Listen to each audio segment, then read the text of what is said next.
কুঞ্জ বিহারী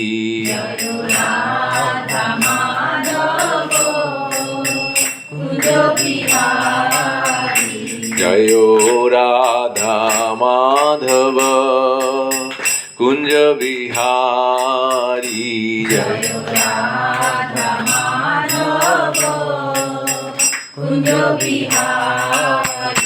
জয় গোপী জন বল্লভ গিরিবর ধারী জয় গোপী জন বল্লভ গিরিবর ধারী জয় গোপী জন বল্লভ গিরিবর ধারী জয় গোপী জন বল্লভ গিরিবর ধারী যশোদানন্দন ব্রজ জন রঞ্জন যশোদানন্দন ব্রজ জন রঞ্জন যশোদানন্দন ব্রজ জন রঞ্জন যশোদানন্দন ব্রজ জন রঞ্জন যশোদানন্দন ব্রজ জন রঞ্জন যশোদানন্দন ব্রজ জন রঞ্জন যমুনা তীরা বনচারী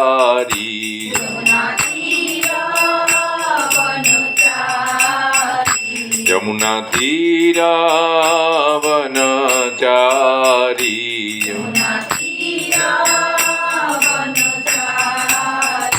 জয় রাধা মাধব কুঞ্জ বিহারী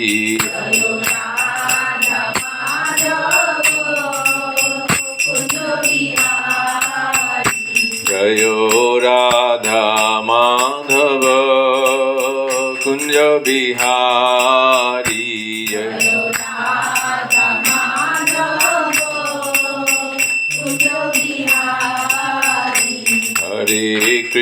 হরে কৃষ্ণ কৃষ্ণ কৃষ্ণ হরে হরে হরে Ram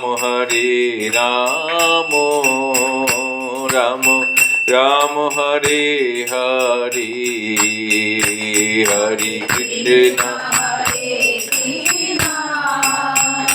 Krishna Hare Rama, Hare Rama, Rama Rama, Hare Hare. Hare Krishna, Krishna Krishna, Hare Hare, Hare Ram, Ram Ram, Hare Hare, Hare Krishna, Krishna Krishna, Hare Hare, Hare Rama, Hare Rama, Rama Rama, Hare Hare. Hare Krishna, Krishna Krishna, Hare Hare, Hare Ram, Ram Ram, Hare Hare, Hare Krishna, Krishna Krishna, Hare Hare, Hare Ram, Hare এখন note করুন না চার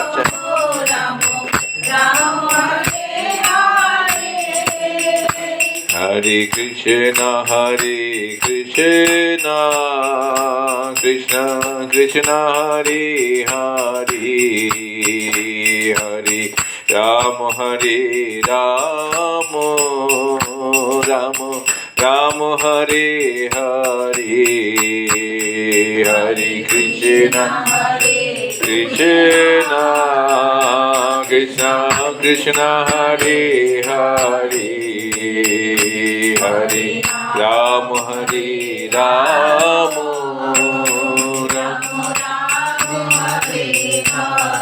Hare Krishna Krishna Krishna Hare Hare Hare Ram Ram Ram Hare Hare Hare Krishna Krishna Krishna Hare Hare Hare Ram Ram Hare Hare Hare Krishna Krishna Krishna Hare Hare Hare Ram Ram Hare Hare Hare Krishna Krishna Krishna Hare Hare Hare Ram Ram Hare Hare Hare Krishna Krishna Krishna Hare Hare Hare Ram Ram Hare Hare Krishna Krishna Krishna Hare Hare Hare Ram Ram Hare Hare Krishna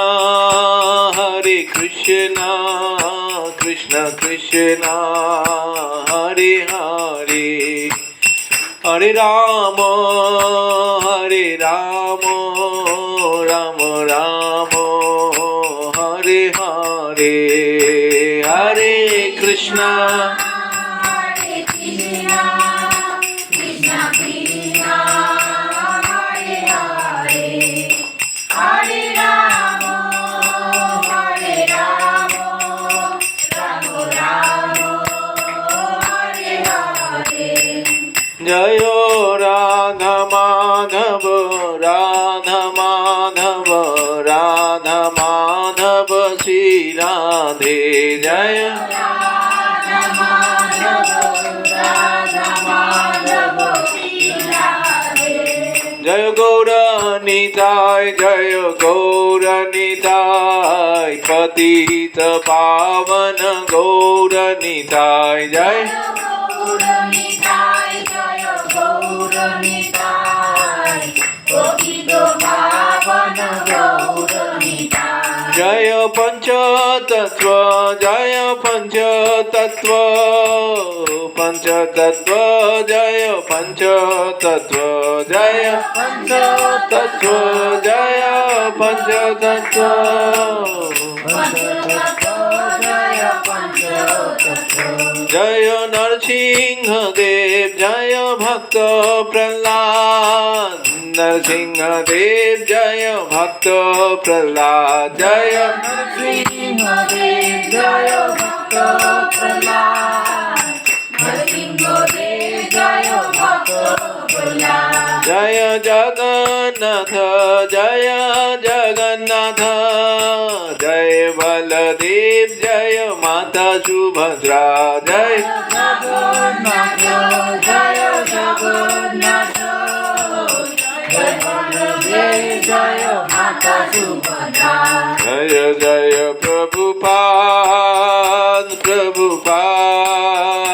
Prabhupada Jaya Jaya Prabhupada Jaya Jaya বাইরের দরজাটা বন্ধ আছে Prabhupada খোলা থাকলে একটু চেপে বন্ধ করে দিন Prabhupada জয় জয় গুরুদেব গুরুদেব গুরুদেব জয় জয় গুরুদেব জয় Jaya Gurudev Gurudev Gurudev Gurudev জয় জয় গুরুদেব গুরুদেব গুরুদেব জয় জয় গুরুদেব জয় Jaya Gurudev Gurudev Gurudev Gurudev Nitai Gour Hari বল হরি বল হরি বল নিতাই গৌর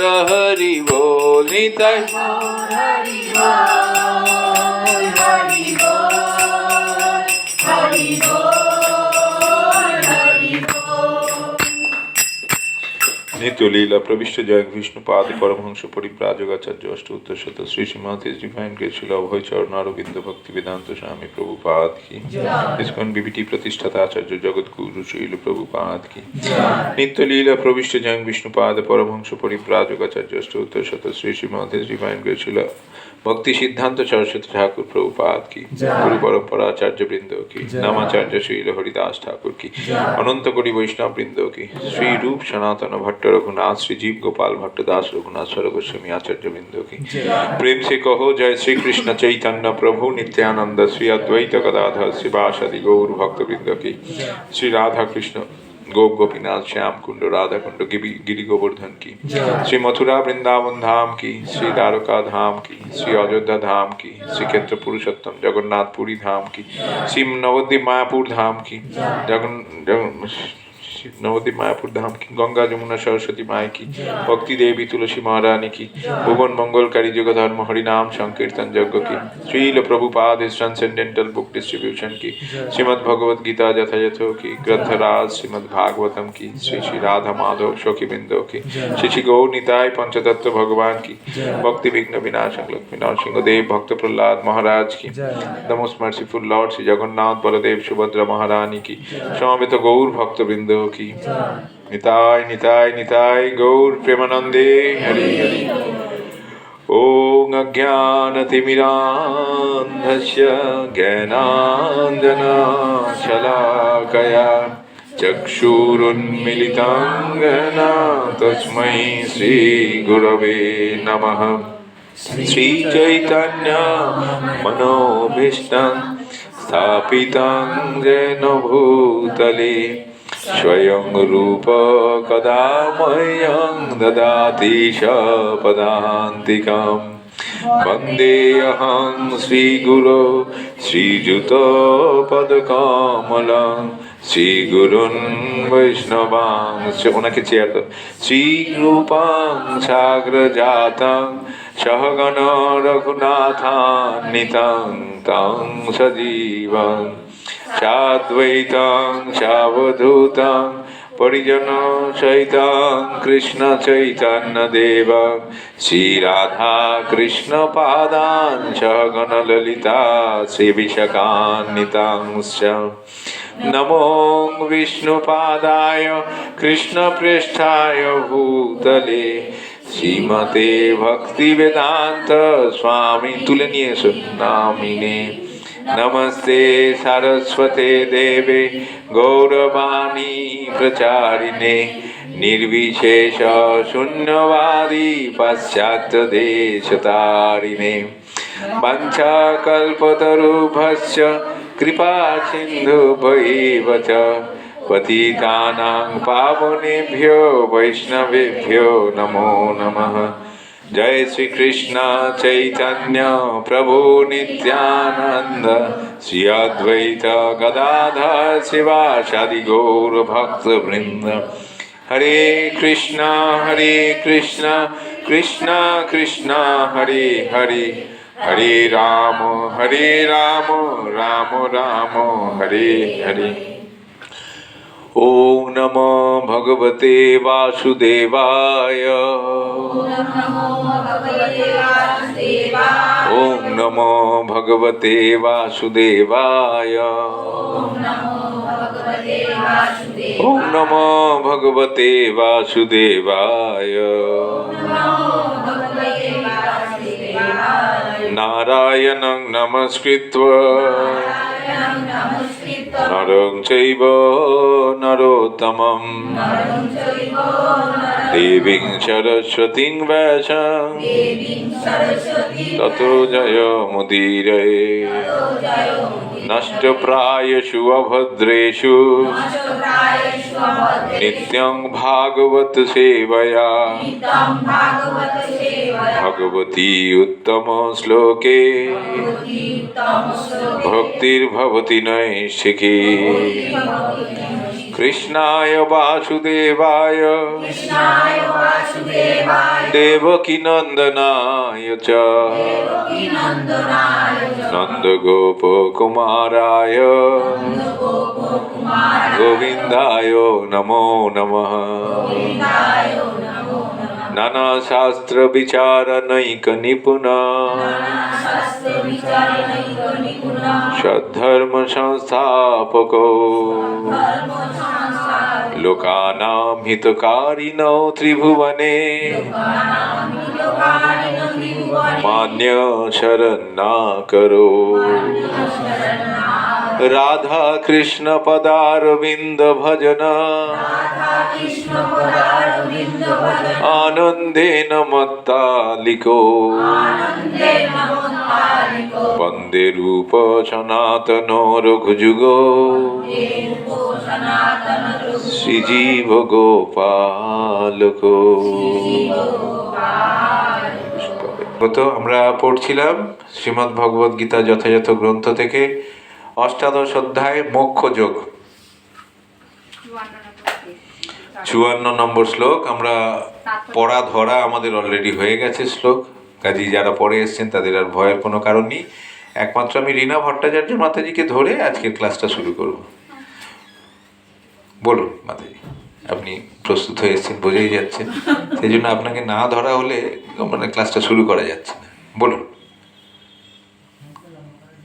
শুরুটা মনে করিয়ে দেবো? আচ্ছা বলুন।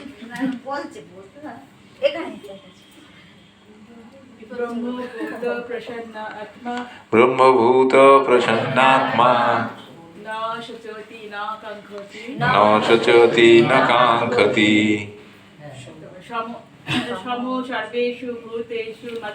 এরপরে আপনি বলুন।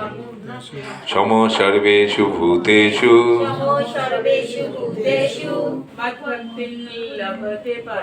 মদ্ভক্তি লভতে পরাম। মহামায়া মাতাজি বইটা বন্ধ করে আমরা আবার অনুবাদটা আবার পড়বো। হ্যাঁ, পরে আবার ব্রহ্মভাব প্রাপ্ত প্রসন্ন চিত্ত ব্যক্তি কোনো কিছুর জন্য শোক করেন না বা আকাঙ্ক্ষা করেন না। তিনি সমস্ত প্রাণীর প্রতি সমদর্শী হয়ে আমার পরাভক্তি লাভ করেন। তাহলে ব্রহ্মভাব, সেই চিন্ময় ভাব যিনি প্রাপ্ত হয়েছেন, তার কিছু লক্ষণ আমরা পেলাম। কি লক্ষণ? লক্ষণগুলো হচ্ছে কোনো কিছুর জন্য তিনি শোক করেন না, কোনো কিছুর জন্য দেখবেন দুঃখ, হাহুতাশ করা, কান্নাকাটি এসব দেখবেন না, বা কোনো কিছু আকাঙ্ক্ষা করেন না। তাহলে আর শোক করবেন কি করে? যদি কোনো কিছুর প্রতি তার আকাঙ্ক্ষাই না থাকে তাহলে শোকের প্রশ্নই ওঠে না। আর কি বৈশিষ্ট্য? সমস্ত প্রাণীর প্রতি সমদর্শী। শুধু মানুষের প্রতি নয়, মনুষ্যতার জীবদের প্রতিও তিনি সমদর্শী। কেন কেন তিনি সমদর্শী হতে পেরেছেন? সবার মধ্যে তিনি আত্মা দর্শন করছেন, পরমাত্মাকে দর্শন করছেন। সমস্ত জীবের মধ্যে তিনি দেখতে পাচ্ছেন যে পরমাত্মার অবিচ্ছেদ্য ক্ষুদ্রাতি ক্ষুদ্র অংশ হিসেবে আত্মা বিদ্যমান, জীবাত্মা প্রতিটি জীবের মধ্যে বিদ্যমান। এটি তিনি দর্শন করতে পারছেন। এই রূপ দর্শন করার ফলে তিনি একজন বেড়াল হোক, কুকুর হোক, হাতি হোক, গাভী হোক, মনুষ্য হোক, প্রত্যেককে সম দর্শন করছেন, সমরূপে। তাৎপর্য শিল প্রভুপাদ কৃত তাৎপর্য, জগৎগুরু শিল প্রভুপাদ কি। নির্বিশেষবাদীর কাছে ব্রহ্মভূত অবস্থা প্রাপ্ত হওয়া বা ব্রহ্মের সঙ্গে এক হয়ে যাওয়াটা শেষ কথা, কিন্তু সবিশেষবাদী বা শুদ্ধ ভক্তদের শুদ্ধ ভক্তিতে যুক্ত হওয়ার জন্য আরো অগ্রসর হতে হয়। এর অর্থ হচ্ছে যে শুদ্ধ ভক্তিযোগে যিনি ভগবানের সেবায় যুক্ত, তিনি ইতিমধ্যেই মুক্ত হয়ে ব্রহ্মের সঙ্গে একাত্মভূত হয়ে ব্রহ্মভূত স্তরে অধিষ্ঠিত হয়েছেন। ব্রহ্মের সঙ্গে একাত্মভূত না হলে তার সেবা করা যায় না। ব্রহ্ম অনুভূতিতে সেব্য ও সেবকের মধ্যে কোনো ভেদ নেই, তবুও উচ্চতর চেতনার পরিপ্রেক্ষিতে তাদের মধ্যে ভেদ রয়েছে। তো ব্রহ্মভূত স্তর লাভ করাটা অত সহজ নয়। অনেক কঠিন সাধনার পর ব্রহ্মভূত স্তর লাভ করা যায়। কোনো একজন সাধক সাধনার সেই চূড়ান্ত পর্যায়ে পৌঁছলে তবে তিনি ব্রহ্মভূত স্তর লাভ করতে পারেন। যে স্তর লাভ করলে, যেমন ধরুন মন্দিরে সেবক যারা আছেন, আমরা সবসময় কি করি, যিনি মন্দির মার্জন করছেন দেখি আমরা বড় বড় লাঠি নিয়ে জল ঢালছে আর লাঠিগুলো নিয়ে ঠেলে ঠেলে নিয়ে যাচ্ছে, আমরা মন্দিরে দেখেছি। তাদেরকে অনেক সময় একটু যেন কিরকম একটা অন্য দৃষ্টিতে দেখি। পূজারীকে মনে হয় যে আরে বাপরে, ইনি ভগবানের কত কাছের ব্যক্তি।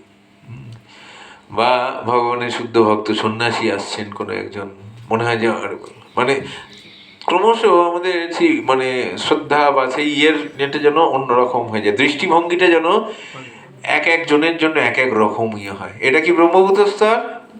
না। ব্রহ্মভূত স্তরে ভগবানের যে সেবার সঙ্গে যে সেবার সঙ্গেই যুক্ত থাকুন না কেন, কোনো সেবাটা ছোট নয়, কোনো সেবাটাই ছোট নয়। প্রত্যেকটা সেবা সমানভাবে গুরুত্বপূর্ণ। সেটা ভগবানের জন্য রন্ধনশালায়, ভগবানের রন্ধনশালায় যিনি রন্ধন করছেন যিনি ভগবানের মন্দিরে ওই লাঠি দিয়ে জল ঢেলে মোছামুছি করছেন, তিনি প্রত্যেকে সমস্তরে আছে। এটা হচ্ছে ব্রহ্মভূত স্তরের বৈশিষ্ট্য।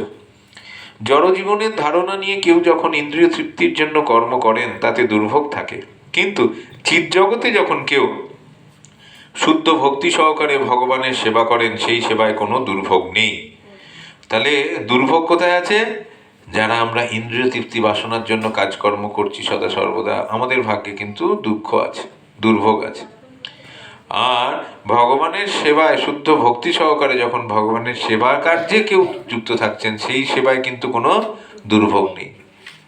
এবার আমাদের সিদ্ধান্ত নিতে হবে যে আমরা দুর্ভোগ ভোগ করতে চাই না দুর্ভোগ এড়াতে চাই। দুর্ভোগ ভোগ করতে গেলে কি করতে হবে? ইন্দ্রিয় তৃপ্তি করে যেমন করছি করে যেতে হবে। দুর্ভোগের পর দুর্ভোগ আসতে থাকবে, আমরা ভোগ করব। আর যদি দুর্ভোগ এড়াতে চাই, যদি মনে হয় যে না ব্রহ্মভূত স্তরে থাকবো, সব সময় একটু বেশ চিন্ময় আনন্দের স্তরে থাকবো,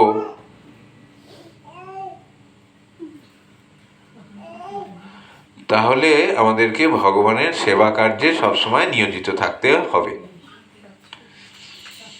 কৃষ্ণ ভাবনাময় ভক্ত কোনো কিছুর জন্য অনুশোচনা অথবা আকাঙ্ক্ষা করেন না। যেহেতু ভগবান পূর্ণ, তাই জীব যখন ভক্তিযোগে ভগবানের সেবায় নিযুক্ত হন তখন তিনিও পূর্ণতা প্রাপ্ত হন। ভগবান পূর্ণ, ভগবানের সেবায় যিনি যুক্ত হবেন তিনিও পূর্ণতা প্রাপ্ত হবেন। তিনি তখন সমস্ত পঙ্কিলতা থেকে মুক্ত নির্মল নদীর মতো। কৃষ্ণ ভক্ত যেহেতু শ্রীকৃষ্ণ ছাড়া আর কোনো কিছুরই চিন্তা করেন না, তাই তিনি স্বাভাবিকভাবেই সর্বদাই উৎফুল্ল।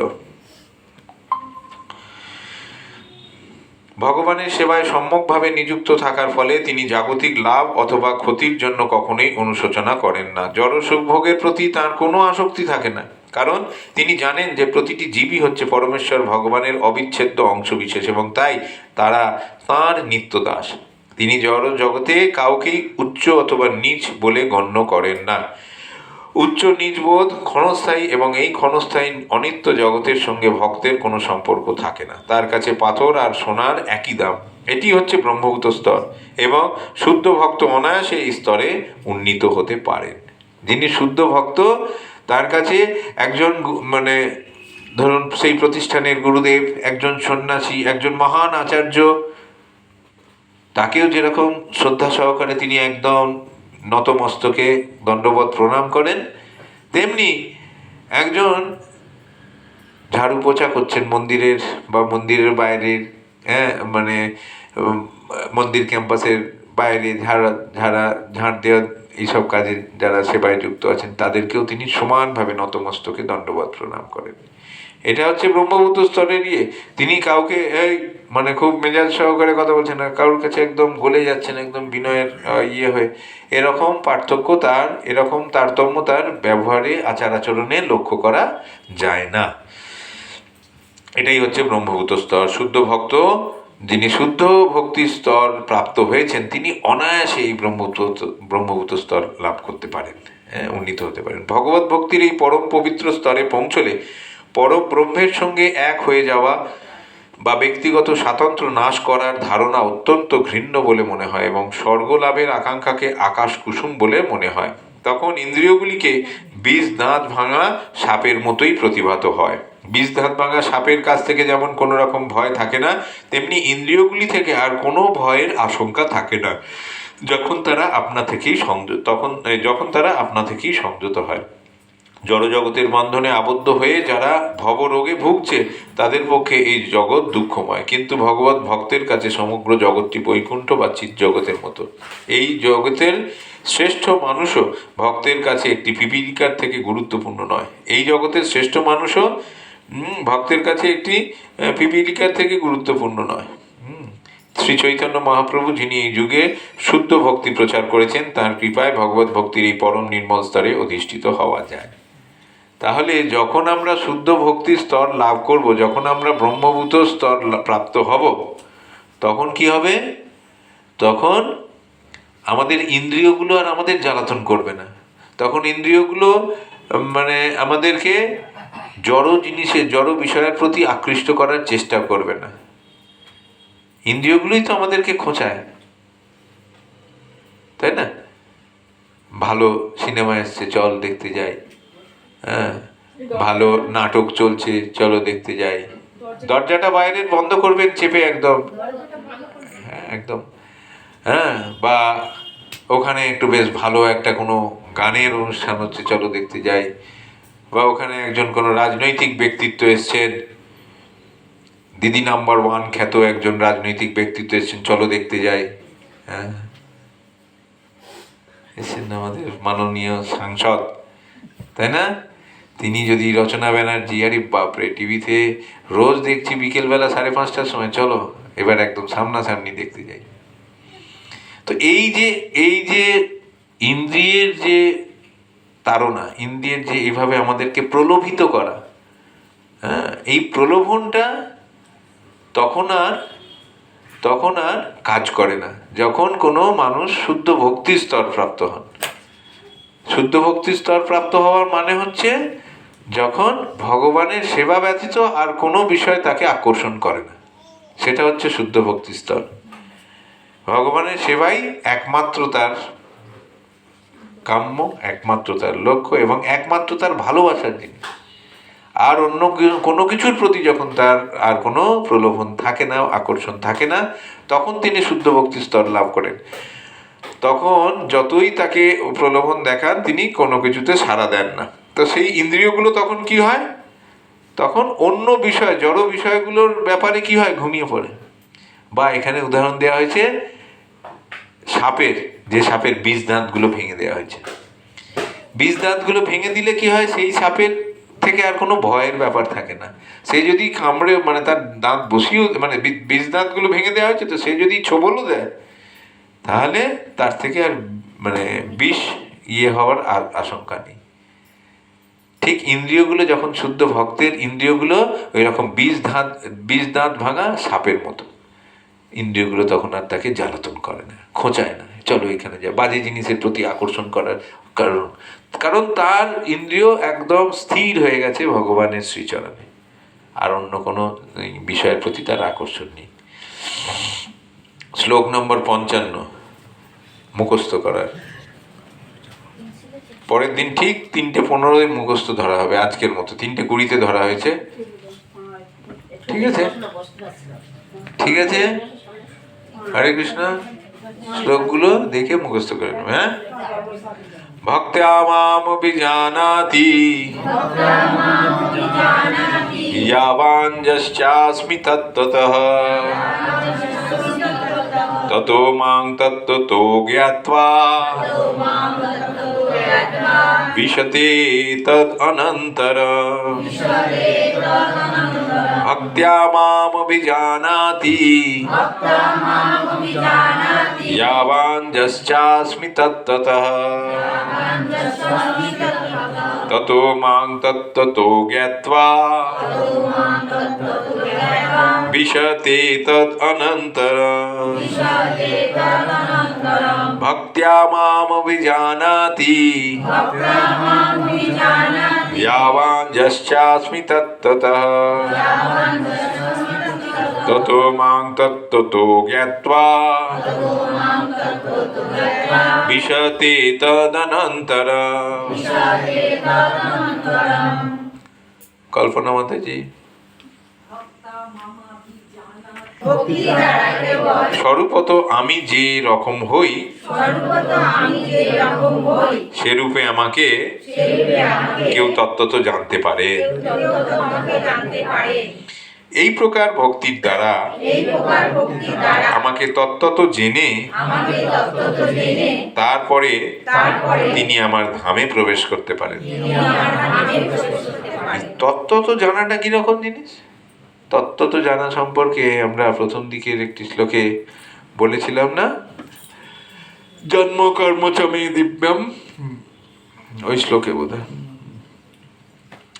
তত্ত্বত জানাটা কিরকম উদাহরণ দিয়েছিলাম।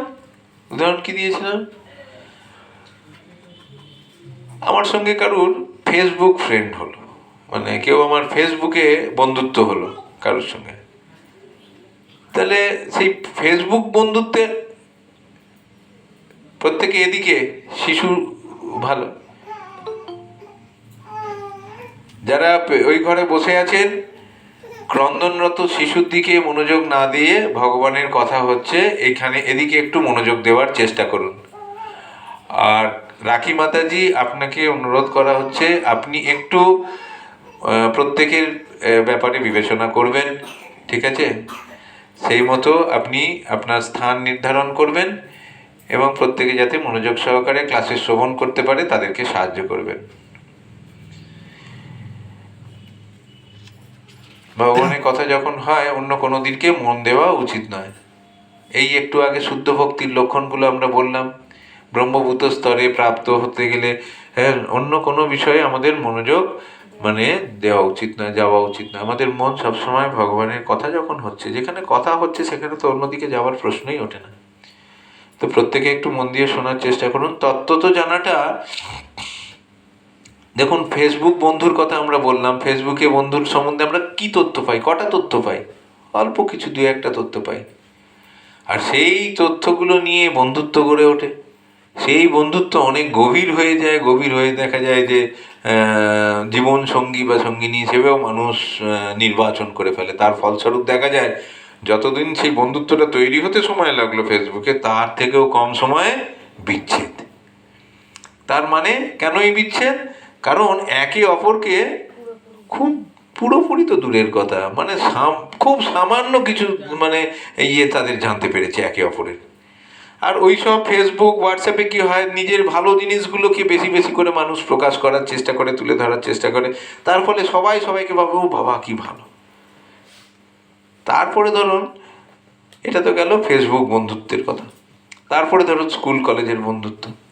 স্কুল কলেজের বন্ধুত্বটা আরেকটু গভীর হয়, কারণ দীর্ঘ বছরের পর বছর ধরে একসঙ্গে পড়াশোনা করা, সকাল থেকে বিকেল পর্যন্ত ক্লাস করা, টিফিন বেলায় একসঙ্গে টিফিন শেয়ার করে খাও না তোমরা, এর টিফিনটা ও একটু নিয়ে নেয়, ওর টিফিনটা ও একটু নিয়ে নেয়, এই যে করতে করতে বাড়ির আলোচনা হওয়া, নিজেদের ভালো লাগা মন্দ লাগা এইসব বিভিন্ন করতে করতে দেখা যায় ওই ফেসবুক বন্ধুত্বের থেকেও এই বন্ধুত্বটা আর একটু গাঢ় হয়।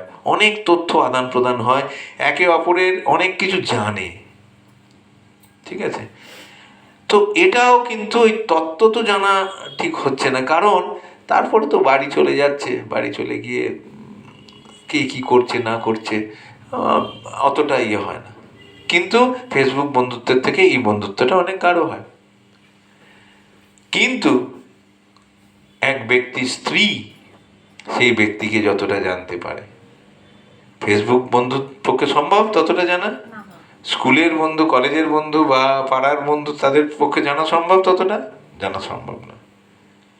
তাহলে স্ত্রী কিন্তু তার স্বামীর ওঠা বসা, স্বভাব চরিত্র, কথা বলার ধরন, আচার আচরণ, ভালো লাগা মন্দ লাগা, পছন্দ অপছন্দ, সমস্ত ব্যাপারগুলো খুঁটিনাটিগুলো একদম যথাযথভাবে জানে। এইটা হচ্ছে তত্ত্বত জানা। তো ভগবান বলছেন আমাকে যদি তত্ত্বত কেউ জানতে, মানে তত্ত্বত জানাটা হচ্ছে সেইটা, যেটা ভগবান বলছেন আমি স্বরূপত যেরকম হই সেই রকম ভাবে আমাকে জানা। ঠিক যেরকম একজন স্ত্রী তার স্বামীর স্বরূপ, আসল রূপটা কিরকম, স্বামী বাইরে অনেক মিষ্টি মিষ্টি কথা বলে, কিন্তু ঘরে এসেই যদি স্ত্রীকে বাক্য মানে বিদ্ধ করেন বা চেঁচামেচি ঝগড়াঝাঁটি এইসব করেন, তাহলে স্ত্রী মনে মনে হাসে যখন তার স্বামী বাইরে গিয়ে খুব মিষ্টি মিষ্টি কথা সবার সঙ্গে খুব মধুর ব্যবহার আচার আচরণ করেন, তখন হাসেন। কেন? যে আমি তোমার এই আসল স্বরূপটা আমি জানি, তুমি এখন যেরকমই করো, এর মনে মনে করেন, সামনে বলতে পারেন না। তো এইটা হচ্ছে স্বরূপত জানা। ভগবান বলছেন যে ভক্তির দ্বারাই কেবল কিন্তু আমাকে স্বরূপত জানা যায়। শিল প্রভুপাদ কি তো তাৎপর্য, জগৎগুরু শিল প্রভুপাদ কি। অভক্তেরা পরম পুরুষোত্তম ভগবান শ্রীকৃষ্ণকে কখনোই জানতে পারে না। মনোধর্ম প্রসূত জল্পনা কল্পনার দ্বারাও তাকে জানতে পারা যায় না। কেউ যদি পরম পুরুষোত্তম ভগবানকে জানতে চায় তাহলে তাকে শুদ্ধ ভক্তের তত্ত্বাবধানে শুদ্ধ ভক্তিযোগের পন্থা অবলম্বন করতে হবে। আমরা কি জন্য এক জায়গায় হয়েছি? ভগবানকে জানার জন্য, নাকি নাকি দুটো শ্লোক বলে পাণ্ডিত্য জাহির করার জন্য, আমি কত পণ্ডিত সেরকম ইয়ে করার জন্য একে অপরে? না, শ্লোক বলাটাই শেষ কথা নয়, শ্লোক জানাটাই শেষ কথা নয়। শ্লোকের মর্মার্থ, এই যে শ্লোকটা, এই দুটো লাইনের শ্লোক, তার মানেটা কি, গুরু অর্থটা, ভগবান কি বোঝাতে চেয়েছেন, সেটা বোধগম্য হওয়াটাই হচ্ছে গুরুত্বপূর্ণ বিষয়, সব থেকে গুরুত্বপূর্ণ বিষয়। এবং বোধগম্য হয়ে সেই অনুযায়ী আচার আচরণ করা বা শুদ্ধ ভক্তির অনুশীলন করা। ভগবানকে স্বরূপত যদি জানতে চাই, ভগবানকে জানা সম্ভব নয়, সম্পূর্ণরূপে জানা সম্ভব নয়। কিছু কিছু জিনিস, কিছু কিছু তথ্য আমরা জানতে পারি, কিন্তু ভগবানকে যদি স্বরূপত আমরা জানতে চাই, তাহলে কি করতে হবে? আমাদেরকে কি করতে হবে? শুদ্ধ ভক্তের গাইডেন্সে থেকে, শুদ্ধ ভক্তের গাইডেন্সে থেকে, পরিচালনায় থেকে শুদ্ধ ভক্তির অনুশীলন করতে হবে। করবে তো? এখানে শুদ্ধ ভক্তকে কার গাইডেন্সে আছি আমরা? শিল প্রভুপাদ, শিল প্রভুপাদ। পরমেশ্বর ভগবানকে তো আমরা জানতে চাইছি। পরমেশ্বর ভগবান, লক্ষ্যটা হচ্ছে পরমেশ্বর ভগবানকে জানা। পরমেশ্বর ভগবানকে জানতে গেলে কার গাইডেন্সে থাকতে হবে? শুদ্ধ ভক্তের গাইডেন্সে থেকে শুদ্ধ ভক্তির অনুশীলন করতে হবে। সেই জন্য তাহলে এখানে আমরা কার গাইডেন্সে আছি? শিল প্রভুপাদের গাইডেন্সে আছি। শিল প্রভুপাদের যে এই যে গাইডেন্স, প্রতিটা লাইনে শিল প্রভুপাদের গাইডেন্স আমরা পাচ্ছি।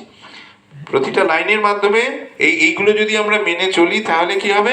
আমরা তার তত্ত্বাবধানে থাকবো। তত্ত্বাবধানে থাকার মানে কি? তিনি যেরকম যেরকম আমাদেরকে নির্দেশ দিচ্ছেন সেই অনুযায়ী আমরা চলছি। চলছি কি আমরা? কি চন্দ্রমাতাজি, চলছি? চলার চেষ্টা করছি, চলার চেষ্টা করছি। এই চেষ্টাটা যার যতটা আন্তরিক হবে, তিনি চলার পথটা তার তত সুগম হবে, সুগম হবে। আর যার চলার পথ সুগম হচ্ছে না, বাধা বাধা বাধা, বাধা তো আসবেই, কিন্তু যার যত বাধা, তাকে এই অনুশীলনের তীব্রতা তত কি করতে হবে? আরো তীব্র, আরো তীব্র, আরো তীব্র করতে হবে। ভগবান ওঠাই দেখেন যে বাধাগুলো এর সামনে, এই যে বাধাগুলো আসছে, এই বাধাগুলোকে অতিক্রম কত সহজে তিনি করতে পারছেন। যিনি এই শুদ্ধ ভক্তির অনুশীলন সঠিকভাবে করতে পারবেন, তার কাছে কোনো বাধাই বাধা নয়। তিনি সব থেকে বড় বাধাকেও অবিচল চিত্তে সম্মুখীন হতে পারবেন। তার মানে তিনি কি করবেন না? তিনি কোনো অভাব অভিযোগ তার মুখে শোনা যাবে না। এটা দিয়েও কিন্তু ভক্তের যে তীব্র অনুশীলনের ফলে তার যে তিনি যে অ্যাডভান্সড হচ্ছেন, তিনি যে আরো বড় হচ্ছেন, হ্যাঁ, ছোট থেকে আস্তে আস্তে টলমল পায়ে হাঁটা থেকে আস্তে আস্তে তিনি যে আরো দৃঢ় হচ্ছেন, তার প্রমাণও পাওয়া যায়। কিরকম ভাবে? যখন ভক্তির প্রাথমিক অবস্থায় ভক্ত ক্লাসে প্রথম দিকে আসছেন, ক্লাসের শেষে অনেক রকম, এটা আমার এই সমস্যা, এই হচ্ছে, ওই হচ্ছে, বাড়িতে এই অশান্তি, পাড়ার লোক আমার করছে, এই হচ্ছে, ওই হচ্ছে, বিভিন্ন রকম সমস্যা। কিন্তু ভক্তি করতে করতে করতে করতে যত দৃঢ়তা আসবে, তত দেখা যাবে এই অভাব অভিযোগগুলো আর তার মুখে শোনা যাবে না। তার মানে কি তার অভাব অভিযোগ, তার কি সমস্যা নেই? সমস্যা আছে, কিন্তু সেই সমস্যাগুলো আর বলার কোনো প্রয়োজন মনে করছেন না, কারণ তিনি একটা এমন হাতিয়ার পেয়েছেন, এমন একটা অস্ত্র পেয়েছেন, যেটা এমন একটা জিনিস পেয়েছেন, যে জিনিসটা তাকে এতটাই শান্তি দিচ্ছে, এতটাই তার মনে প্রসন্নতা দিচ্ছে যে তিনি আর ওই যে প্রভাবগুলো তার যে যে মানে যে যে জিনিসগুলো তাকে অশান্তি বা তাকে কষ্ট দিচ্ছিল, সেই তার জিনিসগুলোর প্রভাব তার উপর আর কাজ করে না। তা না হলে পরম পুরুষোত্তম ভগবান সম্বন্ধীয় তত্ত্বজ্ঞান তার কাছে সর্বদাই আচ্ছাদিত থাকে। কি না হলে শুদ্ধ ভক্তির তত্ত্বাবধানে শুদ্ধ ভক্তিযোগের অনুশীলন যদি ভক্তিযোগের পন্থা যদি অবলম্বন না করেন, তাহলে কি হবে? পরম পুরুষোত্তম ভগবান সম্বন্ধীয় তত্ত্বজ্ঞান তার কাছে সবসময় আচ্ছাদিত, ঢাকা থাকবে। তিনি দেখতে মানে বুঝতে পারবেন না, উপলব্ধি করতে পারবেন না, তার কাছে সবসময় ঢাকা, পর্দা দিয়ে ঢাকা থাকবে। ভগবানের সম্বন্ধে যার জ্ঞান সেটা আচ্ছাদিত থাকবে। ভগবদ্গীতায় 7:25 আগেই বলা হয়েছে, নাহং প্রকাশ সর্বস্ব, তিনি সকলের কাছে প্রকাশিত হন না। ভগবান বলছেন, আমি সকলের কাছে প্রকাশিত হই না। কেবল পাণ্ডিত্যের দ্বারা মনোধর্ম অথবা মনোধর্ম প্রসূত জল্পনা কল্পনার দ্বারা কেউ ভগবানকে জানতে পারে না। কৃষ্ণ ভাবনাময় ভক্তিযোগে যিনি ভগবানের সেবায় নিযুক্ত হয়েছেন, তিনি কেবল শ্রীকৃষ্ণকে তত্ত্বত জানতে পারেন। এই জ্ঞান লাভে বিশ্ববিদ্যালয়ের ডিগ্রি কোনো সাহায্য করতে পারে না। এমন নয় যে এখানে যদি কেউ থাকেন যার অক্ষর জ্ঞান নেই, যিনি বই পড়তে পারেন না, তার মানে তিনি ভক্তি করার যোগ্য নন, এরকম ভাবার কোনো কারণ নেই। আর কেউ আছেন বড় ইউনিভার্সিটি থেকে পিএইচডি প্রাপ্ত হয়েছেন, পিএইচডি ডিগ্রি প্রাপ্ত হয়েছেন, বা পোস্ট ডক ডিগ্রি, পিএইচডির ওপরে সেই ডিগ্রি প্রাপ্ত হয়েছেন, তার মানে তিনি সমস্ত যোগ্যতা অর্জন করে ফেলেছেন ভক্তি করার, এরকম নয়। ভক্তি করার জন্য এই জড়জাগতিক শিক্ষা, জড়জাগতিক ডিগ্রি, এগুলোর কোনো মূল্য নেই।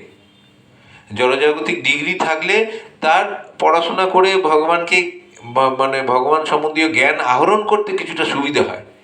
কিন্তু যদি তার মধ্যে ভক্তি ভাব না থাকে, সেবার ভাব না থাকে, তাহলে ওই ডিগ্রি দিয়ে সেই জ্ঞান আহরণ করে দুটো শ্লোক মুখস্থ করে বা দুটো শ্লোকের অর্থ মানে বুঝে না বুঝে ওই আউড়ে যাওয়া মানেই যে তিনি সব মানে পেয়ে গেলেন, এরকম নয়। কৃষ্ণ তত্ত্বের বিজ্ঞান সম্বন্ধে যিনি পূর্ণরূপে অবগত হয়েছেন, তিনি শ্রীকৃষ্ণের আলয় চিন্ময় ভগবত ধামে প্রবেশ করার যোগ্য হন। ব্রহ্মভূত অবস্থা প্রাপ্ত হওয়ার অর্থ স্বাতন্ত্র্যহীন হওয়া নয়। সেই স্তরেও ভগবত সেবা রয়েছে এবং সেখানে ভক্তিযুক্ত ভগবত সেবা রয়েছে, সেখানে অবশ্যই ভগবান ভক্ত ও ভক্তিযোগের পন্থা রয়েছে। এই প্রকার জ্ঞানের কখনো বিনাশ হয় না, এমনকি মুক্তির পরেও বিনাশ হয় না। মুক্তির অর্থ হচ্ছে জড়জগতের বন্ধন থেকে মুক্তি। চিন্ময় জীবনেও সেই একই স্বাতন্ত্র্য বজায় থাকে, একই ব্যক্তিত্ব বজায় থাকে, তবে সেই স্বাতন্ত্র্য, সেই ব্যক্তিত্ব হচ্ছে শুদ্ধ কৃষ্ণ ভাবনাময়। এখানে বিশতে আমাতে প্রবেশ করেন কথাটির ভ্রান্ত অর্থ করা উচিত নয়। যা অদ্বৈতবাদীরা করে থাকেন, তারা বলেন যে এর অর্থ হচ্ছে জীব নির্বিশেষ ব্রহ্মে লীন এক হয়ে যায়। সন্ন্যাস গ্রহণ করার পর একে অপরকে তারা কি বলেন? ওম নারায়ণায় নমঃ। তুমিও নারায়ণ, আমিও নারায়ণ, সবাই নারায়ণ, যার যার সন্ন্যাস হয়ে গেছে। কখনোই হতে পারে না। তাহলে তো যারা সন্ন্যাসী ছিলেন প্রত্যেকেই ভগবানের ভগবান হয়ে যেতেন। ভগবান এবং মানুষের মধ্যে, জীবাত্মার মধ্যে এবং পরমাত্মার মধ্যে বা ভগবান এবং মানুষের মধ্যে পার্থক্য সদা বিরাজমান ছিল, আছে, থাকবে। কোনোদিন মানুষ ভগবানের সমান বা ভগবান হতে পারবেন না। তার একটা প্রমাণ আমরা পেয়েছি এই বাচ্চাদের ক্লাসে। কোন শ্লোকটা প্রমাণ? এখানে ভগবান বলছেন যে বহু নিমে ব্যতীতানি, হ্যাঁ, বহু বহু জন্ম অর্জুন তুমি আর আমি পেরিয়ে এসছি। তোমার আর আমার মধ্যে পার্থক্যটা কোথায়? তুমি সেই জন্মের কথা কিছুই মনে রাখতে পারোনি, আগের জন্মে কি ছিলে তার আগের জন্মে কিছুই মনে রাখতে পারোনি। আমি সব মনে রাখতে, আমার সব মনে আছে। মনে আছে বলেই 12,000 কোটি বছর আগে আমি যে সূর্যদেব বিবস্বানকে এই ভগবত তত্ত্ব জ্ঞান, ভগবত গীতার জ্ঞান দিয়েছিলাম, আমার মনে আছে। তুমি বলছো কি করে বুঝবো যে আমি এই জ্ঞান দিয়েছিলাম? কুরুক্ষেত্রের যুদ্ধক্ষেত্রে যখন ভগবান অবস্থান করছিলেন, অর্জুন এবং ভগবান সমবয়সী ছিলেন। কত বয়স ছিল জানো তোমরা? ভগবানের কত বয়স ছিল? মাত্র 125 বছর। ঘরে তার নাতি পুতি সব ছিল, কিন্তু দেখতে থাকে কিরকম? 25 বছরের যুবকের মতো, সদা হাস্যোজ্জ্বল। হ্যাঁ, তাহলে এইটা কি করে বুঝবো? আমাদের মতো সাধারণ বদ্ধজীব এটা দেখলে তো বলবে এই সব বাজে কথা, মিথ্যা কথা। হ্যাঁ, মিথ্যা অপপ্রচার চলছে, কৃষ্ণকে নিয়ে এরা যেন একদম আধিক্ষেতা করছে, এই অনেক কথা বলবে। কিন্তু ভগবদ গীতার উপর যাদের ভরসা আছে, ভগবদ গীতার বক্তা হিসেবে ভগবান শ্রীকৃষ্ণের উপর যাদের শ্রদ্ধা আছে, ভক্তি আছে, তারা বুঝতে পারবে যে হ্যাঁ, এটা যথাযথ। তো ভগবানকে কখনো ওই জড়জাগতিক কিছু পুঁথিগত বিদ্যার ডিগ্রির মানে জ্ঞানের দ্বারা ভগবানকে জানার চেষ্টা করলে, মনোগত কিছু মনোধর্মী এদের মতো কিছু মানে ভাবুক হয়ে কিছু চিন্তা ভাবনা করে ভগবানকে জানতে পারা যায় না, সম্ভব নয়। ভগবানকে জানতে গেলে ভগবানের শুদ্ধ ভক্তের তত্ত্বাবধানে শুদ্ধ ভক্তির অনুশীলন করতে করতে ভগবানকে যে যেরকম শুদ্ধ ভক্তির স্তর লাভ করবে, সেই অনুযায়ী ভগবানকে তত্ত্বত উপলব্ধি করার ক্ষমতা প্রাপ্ত হবে।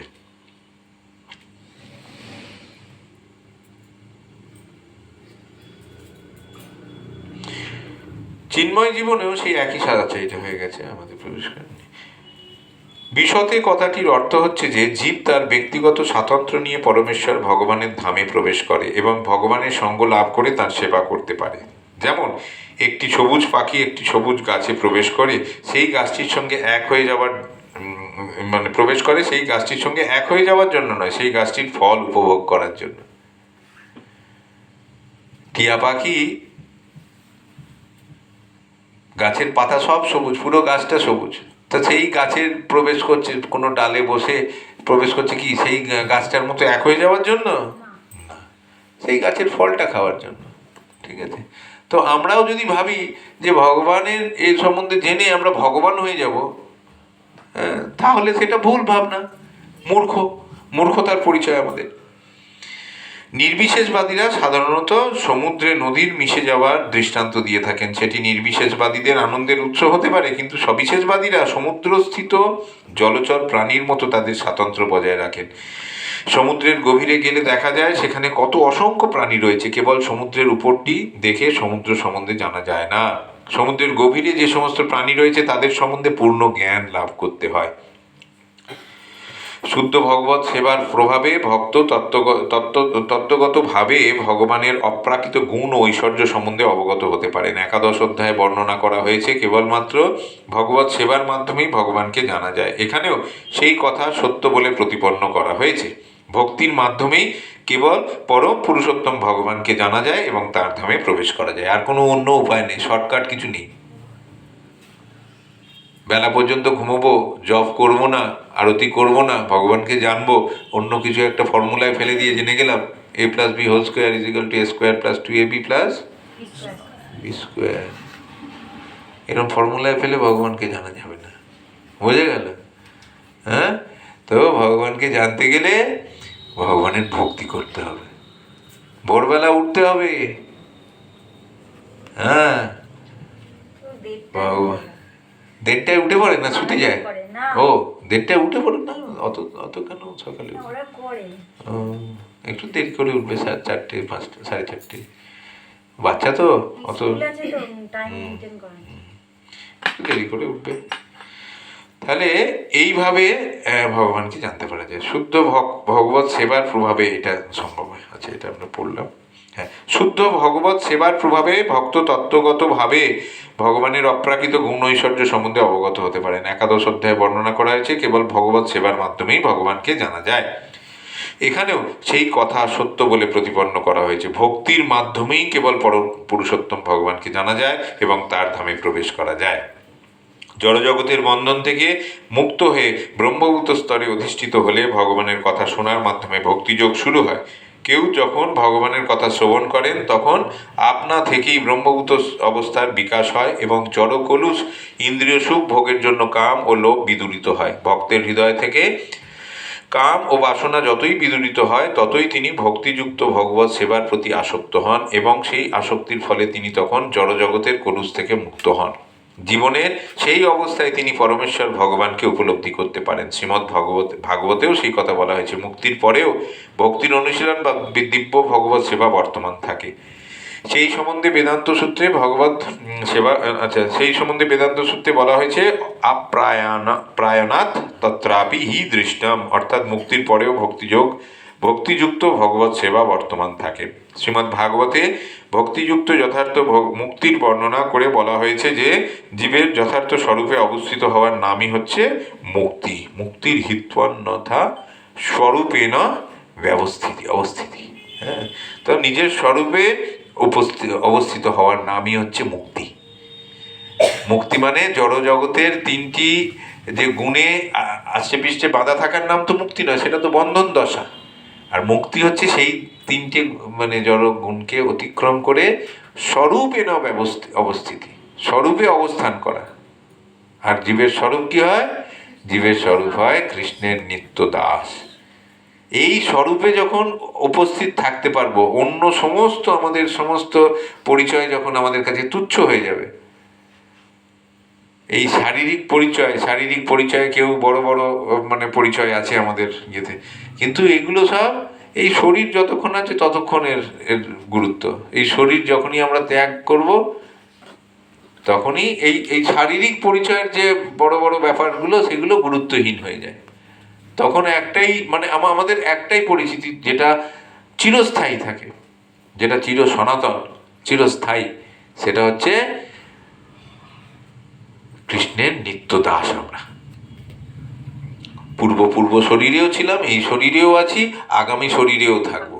যদি এইখানের এই 30-40 জন ভক্তের মধ্যে কোনো ভাগ্যবান বা ভাগ্যবতী ভগবত ধামে যাওয়ার টিকিট কনফার্ম হয়ে যায়, শরীর ত্যাগ করছেন, ভগবত ধাম থেকে মানে সুন্দর রথ এসছে, ভগবান বিষ্ণু দূতেরা এসছেন আপনাদের কাউকে হয়তো নিয়ে যেতে, এই মাতাজিকে হয়তো নিতে এসছেন, ঠিক আছে, উনি উঠে বসলেন, রথ ছেড়ে দিল, গোলক বৃন্দাবনে যে নামিয়ে দিল যে হ্যাঁ আসুন, আপনি গোলক বৃন্দাবন প্রাপ্ত হয়েছেন।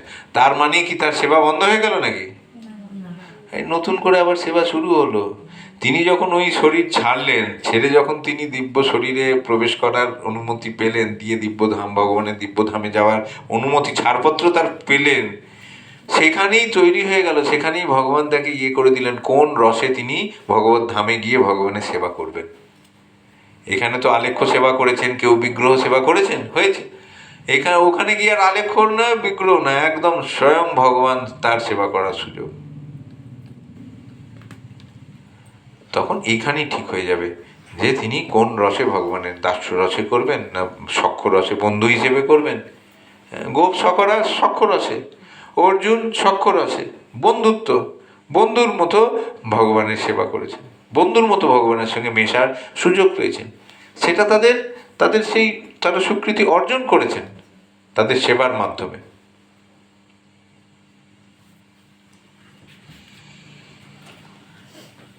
জীবের স্বরূপের ব্যাখ্যা পূর্বেই করা হয়েছে। প্রতিটি জীবই হচ্ছে পরমেশ্বর ভগবানের অবিচ্ছেদ্য অনুসদৃশ অংশ, তাই জীবের স্বরূপ হচ্ছে ভগবানের সেবা করা। মুক্তির পরে এই সেবা কখনো বন্ধ হয়ে যায় না।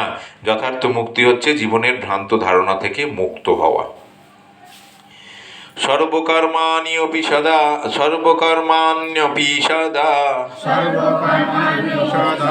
কুর্বাণ মদ অব্যপাশ্রয় মৎপ্রসাদাৎ অবাপ্নোতি শাশ্বতং পদমব্যয়ম। আমার শুদ্ধ ভক্ত সর্বদা সমস্ত কর্ম করেও আমার প্রসাদে নিত্য অব্যয় ধাম লাভ করেন। আমার প্রসাদে বলতে ভগবান কি বললেন? ইয়েস, কৃপা। Very good. প্রসাদ মানে আজকে একাদশী বন্য আপেল প্রসাদ এলাম, ওটাও কৃপা, ওটাও ভগবানের কৃপা। হ্যাঁ, ভগবানের কৃপা। কিন্তু এখানে বিশেষ কৃপার কথা বলা হয়েছে, যে বিশেষ কৃপা প্রাপ্ত হলে সেই ব্যক্তি অব্যয় ভগবত ধাম প্রাপ্ত হন। সেই বিশেষ কৃপার কথা বলা হয়েছে। মদ ব্যাপাশ্রয়, কথাটির অর্থ হচ্ছে পরমেশ্বর ভগবানের আশ্রয়ে। মদ মানে আমার, ব্যাপাশ্রয় মানে আমার আশ্রয়ে থেকে তুমি সেখানে, এবার আমার আশ্রয়ে থাকা, ভগবানের আশ্রয়ে থাকা মানে কোথায় থাকতে হবে তাকে? ভগবত ধামে থাকতে হবে।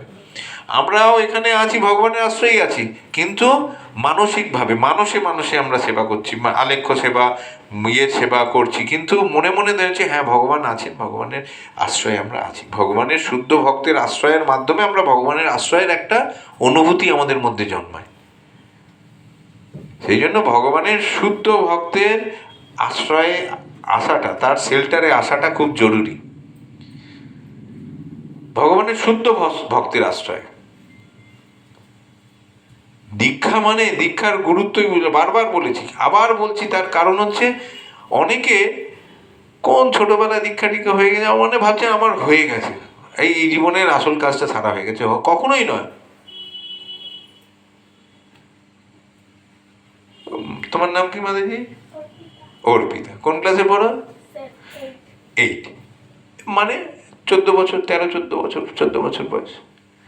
এনাকে যদি ধরে বলা চলো দীক্ষা দিয়ে দেবো, দীক্ষা জানেটা কি? পড়াশোনা কোথায়, শিক্ষা কোথায়? আগে তো শিক্ষা, তারপরে দীক্ষা। শিক্ষাই হলো না, শাস্ত্র জ্ঞান আহরণ করাই হলো না।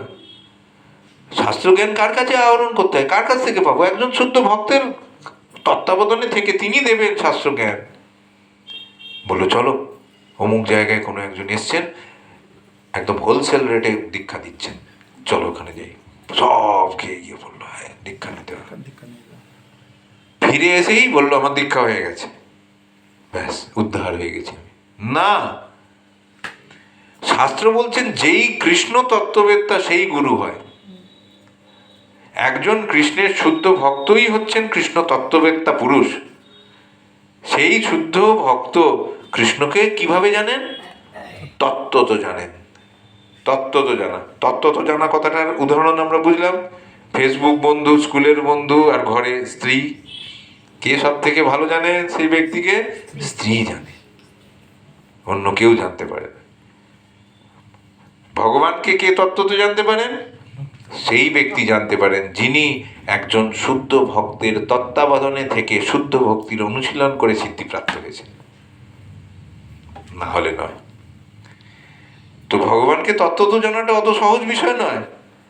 শুদ্ধ ভক্তির অনুশীলন করতে হবে, শুদ্ধ ভক্তের তত্ত্বাবধানে থেকে অনুশীলন করতে হবে, তবে তিনি ভগবানকে তত্ত্বত জানতে পারবেন। তবে দীক্ষার কথাটার কোনো মানে হয়। হ্যাঁ, গুরু অত হালকা নয়। শব্দটার নামই কি? গুরু। গুরু মানে কি? ভারী। আর আমরা ওটাকে একদম সব থেকে হালকা ভাবে নিয়ে নিয়েছি। গুরু হবেন তিনি যিনি তার শিষ্য বা শিষ্যার সম্পূর্ণ দায়িত্ব নিয়ে হাত ধরে তাকে ভগবত ধামে নিয়ে যাবেন। তিনি হচ্ছেন সদ্গুরু, বোনাফাইড স্পিরিচুয়াল মাস্টার।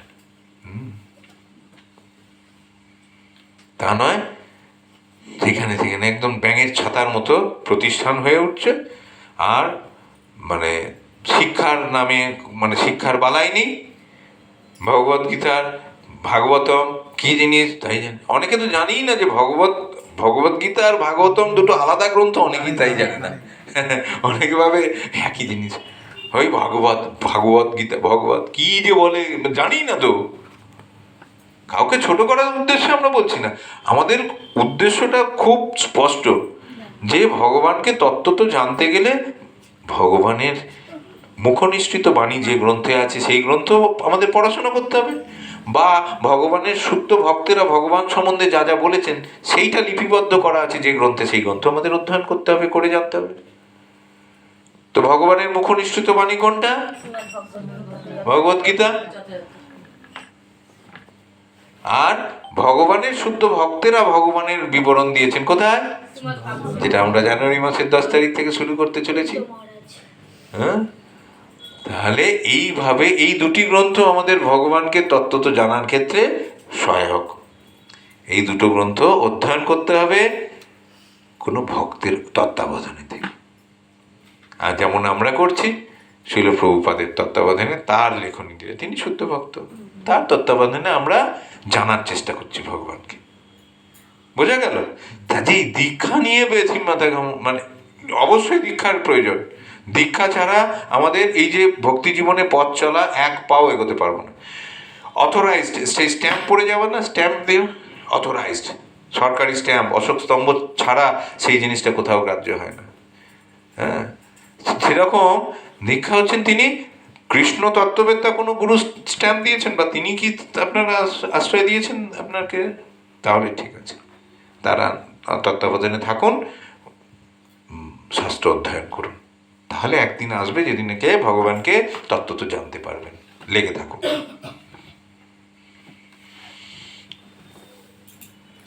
শুদ্ধ ভক্তের ভগবত সেবার কোনো সময়সীমা নেই। না, জড় কলুষমুক্ত হওয়ার জন্য শুদ্ধ ভক্ত পরমেশ্বর ভগবান বা তার প্রতিনিধি গুরুদেবের নির্দেশ অনুসারে কর্ম করেন।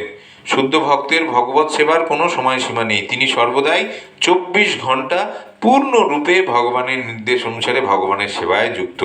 যে ভক্ত এভাবেই কৃষ্ণ ভাবনাময় হয়ে ভগবানের সেবায় যুক্ত হয়েছেন, ভগবান তার প্রতি অত্যন্ত সদয়। সমস্ত বাধা বিপত্তি সত্ত্বেও পরিণামে তিনি ভগবত ধামে বা কৃষ্ণ লোকে অধিষ্ঠিত হন। তার ভগবত ধাম প্রাপ্তি সম্বন্ধে কোনো সন্দেহ নেই। সেই পরম ধামে কোনো পরিবর্তন নেই, সেখানে সবকিছুই নিত্য, অবিনশ্বর এবং পূর্ণ জ্ঞানময়। কোনো পরিবর্তন নেই বলেই সেই ধামকে কি বলা হচ্ছে? অব্যয় ভগবত ধাম। হরে কৃষ্ণ। শ্লোক সংখ্যা 57, তাই না? চেতসা সর্বকর্মাণি ময়ি সংন্যস্য মৎপরঃ বুদ্ধিযোগম উপাশ্রিত্য মচ্চিত্ত সততং ভব। তুমি বুদ্ধির দ্বারা সমস্ত কর্ম আমাতে অর্পণ করে মৎপরায়ণ হয়ে বুদ্ধিযোগের আশ্রয় গ্রহণ পূর্বক সর্বদাই মৎগত চিত্ত হও। বুদ্ধির দ্বারাই একমাত্র সমস্ত কর্ম ভগবানকে অর্পণ করা যায়। সেই বুদ্ধিকে ভগবদ্গীতায় কি বুদ্ধি বলা হয়েছে? কি বুদ্ধি বলা হয়েছে 2য় অধ্যায়ে? যে বুদ্ধি দ্বারা মানুষ সর্বদা ভগবানের চিন্তায় থাকতে পারে, ভগবানের চিন্তন, মনন, স্মরণ ভগবানের করতে পারেন, সেই বুদ্ধিকে কি বলা হয়েছে? প্রভু ব্যবসায়াত্মিকা বুদ্ধি। ব্যবসায়াত্মিকা বুদ্ধি। ব্যবসায়াত্মিকাটা শুনে কি মনে হচ্ছে না? ব্যবসা ব্যবসা একটা ব্যাপার আছে না? হ্যাঁ, ব্যবসা যদি থাকে তো ভালো। সেই ব্যবসা কাকে কেন্দ্র করে? কৃষ্ণকে কেন্দ্র করে। অসুবিধে কোথায়? কোনো অসুবিধে নেই। একটু দেখুন তো 2য় অধ্যায়ের 40 নম্বর শ্লোক বোধ হয়। 2য় অধ্যায়ের 40 নম্বর শ্লোক আমরা 44 না? হ্যাঁ, 40-এর ঘরে। এটা কোথায়? 2য় অধ্যায় 44 কোথায়? 44 তো নয় না। ব্যবসায়াত্মিকা বুদ্ধি একেহ কুরুনন্দন বহু শাখা হি অনন্তস্য বুদ্ধয় অব্যবসায়িনাম। যারা এই পথ অবলম্বন করেছেন তাদের নিশ্চয়াত্মিকা বুদ্ধি একনিষ্ঠ। একনিষ্ঠ মানে একজনের প্রতি ফিক্সড, একদম শ্রীকৃষ্ণ। তাদের বলা হচ্ছে ব্যবসায়। হে কুরুনন্দন, অস্থির চিত্ত, যারা সকাম, মানে যাদের কাজকর্মগুলো, যাদের কামনা বাসনা নিয়ে যারা কাজ করেন।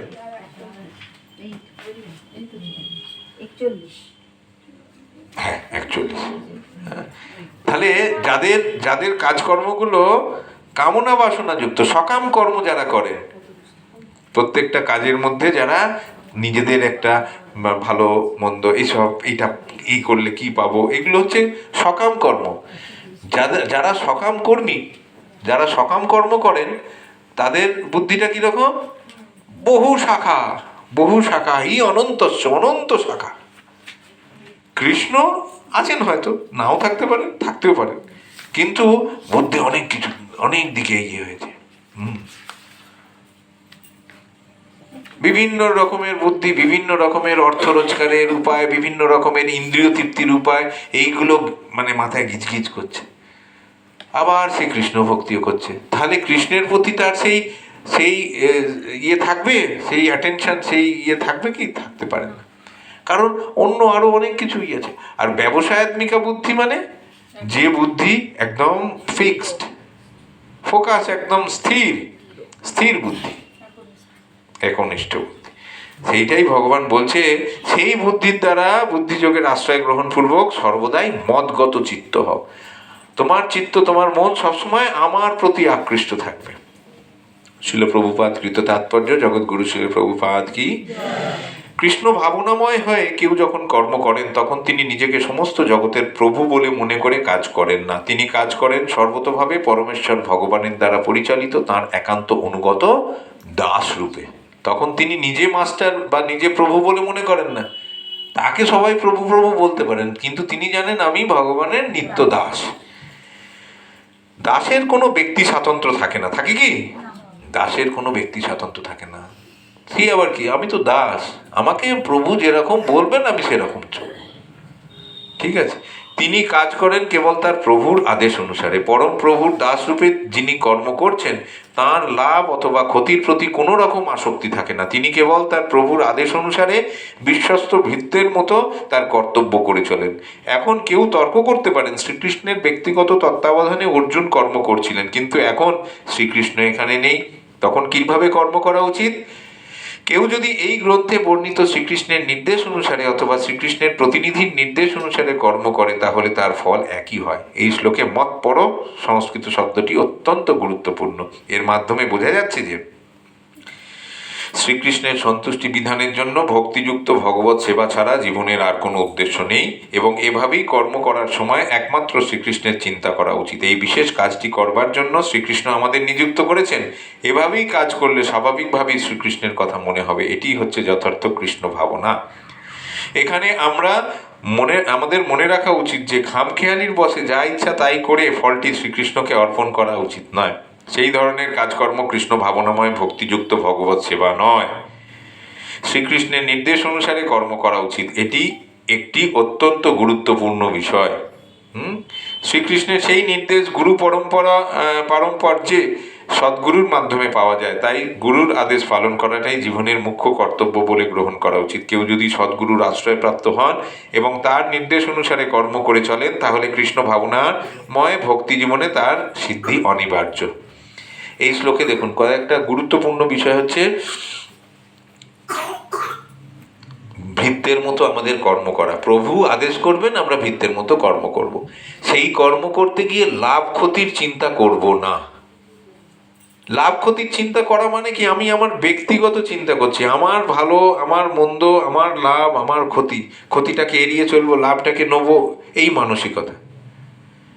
কিন্তু প্রভু মানে ভৃত্য, যিনি দাস, তার কাজই হচ্ছে প্রভু যেরকম, মালিক যেরকম তাকে নির্দেশ দেবেন সেই অনুযায়ী কাজ করতে হবে আমাকে, কারণ আমি দাস। ওখানে এটা আমার পছন্দ নয়, এটা করলে আমার ক্ষতি হতে পারে, আমি এরমভাবে করব না, আমি এরমভাবে করব, ওই রকম নিজের কোনো মন গড়া বা নিজের সুবিধা অসুবিধা দেখে কিছু করা যাবে না। সেটার নাম হচ্ছে শরণাগতি। শরণাগতি কথার অর্থ আমরা বারবার বলেছি। শরণাগতি মানে কি? কারুর কাছে সারেন্ডার করছি, মানেটা কি? তখন আর আমার নিজের বলে কিছু থাকবে না। আমি কৃষ্ণের কাছে সারেন্ডার সোল, মানে আমি কৃষ্ণের শরণাগত আত্মা, মানে হচ্ছে আমার নিজস্ব কোনো কিছুর জ্ঞান বুদ্ধি কিছু আমার নেই। কৃষ্ণ যেমনটি বলবেন তেমনটি করব। অথবা কৃষ্ণ কি এসে আমাদের বলবেন? সম্ভব? এই জড় বুদ্ধিতে অন্তত, এই জড় ইন্দ্রিয়ের দাসত্ব করে অন্তত ওইটা সম্ভব না। তাহলে কার মাধ্যমে পাবো? সদ্গুরুর মাধ্যমে পাবো। সদ্গুরু যে নির্দেশটি দিচ্ছেন সেই নির্দেশটি মনে করতে হবে যে স্বয়ং শ্রীকৃষ্ণ আমাদেরকে দিচ্ছেন, এবং আমাদের সেটা যথাযথভাবে পালন করতে হবে। এটা একটা গুরুত্বপূর্ণ বিষয়। আর একটা দিক এখানে পড়লাম, হ্যাঁ, তো এটা ভালো লাগার, অর্জুনকে যখন যুদ্ধ করতে বলছেন, অর্জুন তো যুদ্ধ করার জন্য প্রস্তুতি নয়, তার ভালো লাগছে না যুদ্ধ করতে। কিন্তু ভগবত গীতার জ্ঞান শোনার পর দেখা গেল অর্জুন বলছেন করিষ্যে বচনং তব, আপনি যেমন ভাবে বলবেন আমি সেইভাবে করব। করিষ্যে মানে আমি করতে প্রস্তুত, সেরকম ভাবে। কিভাবে? বচনং তব, যেভাবে আপনি বলছেন, যা যা বলছেন আমি ঠিক সেইভাবে করব। এইটাই হচ্ছে গুরুদেবের আদেশ পালন করার যথাযথ উপায়। এইভাবেই গুরুদেব যখন নির্দেশ দেবেন এইভাবেই পালন করতে হবে আমাদেরকে, অন্য অন্য কোনো নিজের হিসেবে নয়। খামখেয়ালির বসে যা ইচ্ছা তাই করব, আর বলবো যে না কৃষ্ণ এরকম চেয়েছেন তাই হয়েছে, এরকম অনেকেই করেন। হ্যাঁ, নিজের ইচ্ছা মতো কাজকর্ম করলাম, দিয়ে ফলটা যখন খারাপ হবে, কি করব, কৃষ্ণের ইচ্ছা এটা হয়েছে, এরকম বলাটা উচিত নয়। আমাকে আমার বুদ্ধির দ্বারা এটাকে এই এই এই সেবা কর্ম সম্পাদন করতে হবে। আর বুদ্ধিটা কিরকম হবে? আমি চতুর্দিকে মাথা গলিয়ে রেখে দেবো আর কাজকর্ম করবো সেই সব মানে খামখেয়ালির বসে যখন যা ইচ্ছা হবে করে বলবো, খারাপ ফল হলে বলবো এই তো কৃষ্ণ বলেছেন আমি ওরকম কৃষ্ণের ইচ্ছা বলে, এটা করাটা উচিত নয়। মচ্চিত্ত সর্বদুর্গানি মচ্চিত্ত সর্বদুর্গানি মৎ প্রসাদাত্তরিষ্যসি মৎপ্রসাদাত্তরিষ্যসি অথ চেত্যম অহংকারাৎ অতো চেত্যম অহংকারাৎ ন শস্যসি বিনংসসি। এভাবেই মদগত চিত্ত হলে, এভাবে মতচিত্ত হলে কিভাবে মদগত চিত্ত হওয়ার কথা বলা হলো আগের শ্লোকে? বুদ্ধিযোগের দ্বারা, বুদ্ধিযোগের আশ্রয় পূর্বক সর্বদা মদগত চিত্ত হয়। বুদ্ধিযোগটা কিরকম? বুদ্ধিযোগ কেমনটা? যে বুদ্ধি দ্বারা আমরা কৃষ্ণের সাথে সবসময় যুক্ত থাকতে পারি, সেটাই সহজ ভাষায়, সেটাই। কৃষ্ণ ব্যতীত অন্য কোনো কিছু আমাদের মনে আসবে না, সেই বুদ্ধি, সেটাই হচ্ছে বুদ্ধিযোগ। বুদ্ধির দ্বারা যুক্ত থাকা কৃষ্ণের সাথে। তাহলে এইখানে বলছেন এভাবেই মদগত চিত্ত হলে এভাবে মতচিত্ত হলে তুমি আমার প্রসাদে তুমি আমার প্রসাদে সমস্ত প্রতিবন্ধক থেকে উত্তীর্ণ হবে। সমস্ত প্রতিবন্ধক থেকে উত্তীর্ণ হবে। কিন্তু তুমি কিন্তু তুমি যদি অহংকার বশত যদি অহংকারবশত আমার কথা না শোনো, আমার কথা না শোনো, তাহলে বিনষ্ট হবে। বিনংসতি, লাস্ট শব্দটা দেখুন, বিনংসসি মানেটা কি? দেখুন ওখানে লেখা আছে বিনষ্ট হবে, ধ্বংস হয়ে যাবে, নষ্ট হয়ে যাবে তুমি। কারণ ভগবানের কথা না শুনলে এটাই হচ্ছে আমাদের চরমে পরিণতি। আমরা হয়তো ভাবছি কিছু পাপ কর্ম, কিছু অন্যায় কর্ম করে সাময়িক কিছু হয়তো লাভ আমরা দেখতে পাচ্ছি, কিন্তু পরিণামে সেটা আমাদের দুর্ভোগের, এই একটু আগে পড়লাম, দুর্ভোগ ডেকে আনবে। কাজেই সস্তায় কিছু কিনে বা সস্তায় কিছু পেয়ে বাজিমাত করার চেষ্টা আমাদের করা উচিত নয়। বা যারা কষ্ট করে ভক্তিযোগের অনুশীলন করছেন তাদেরকে বোকা ভাবাটাও উচিত নয়। হ্যাঁ, তাদের কাছে সেটা কষ্টের নয়, তারা স্বতঃস্ফূর্তভাবে করছেন, কারণ তারা সেই স্বতঃস্ফূর্ত চিত্তে তারা ভগবানের সঙ্গে এক হওয়ার মানে মানে ভগবানের সেবা করার চেষ্টা করছেন, এক হওয়ার নয়, সরি। হ্যাঁ, শিল প্রভুপাদ কি তো তাৎপর্য, জগৎগুরু শিল প্রভুপাদ কি। কৃষ্ণ ভাবনায় ভগবত ভক্ত তার জীবন ধারণের জন্য যে সমস্ত কর্তব্য কর্ম তা সম্পন্ন করবার জন্য অনর্থক উদ্বিগ্ন হন না। জীবন ধারণের জন্য অর্থের প্রয়োজন, সেটা কে না জানে, সবাই জানে। কৃষ্ণ ভক্তের পরিবারের মানে লোকজন বা আত্মীয় স্বজনেরা বা পাড়াপড়শিরা তাকে মানে ব্যতিব্যস্ত করে দেয়। হ্যাঁ, সবাই অর্থ রোজগার করছে, তুমি বসে আছো ঘরে, তুই বসে আছিস, কাজকর্ম নেই, এই মালা জপছিস আর ইয়ে করছিস। সে জানে জীবন ধারণের জন্য যতটুকু প্রয়োজন ততটুকু কৃষ্ণের কৃপায় সে পাবে। সেই পাবে বলে সে হাত গুটিয়ে সারাদিন জপ করবে সেটা নয়, সে তার জন্য যতটা মানে পরিশ্রমের প্রয়োজন ততটুকুই করবে। আশেপাশের লোকজনের মতো সারা দিন রাত এক করে দেবে না। যদি এক করে দেয়ও, যদি কোনো কৃষ্ণ ভক্তকে দেখা যায় যে সারা দিন অর্থ রোজগারের জন্য পরিশ্রম করে যাচ্ছে, দিনের শেষে দেখবেন বা ইয়েতে দেখবেন তার একটা বড় অংশ ভগবত ভক্তির প্রচারে বা কোনো না কোনো ভগবত সেবায় তিনি ব্যয় করছেন। তার জন্য যদি আয় করেন, দিন রাত খাটো, কোনো অসুবিধা নেই।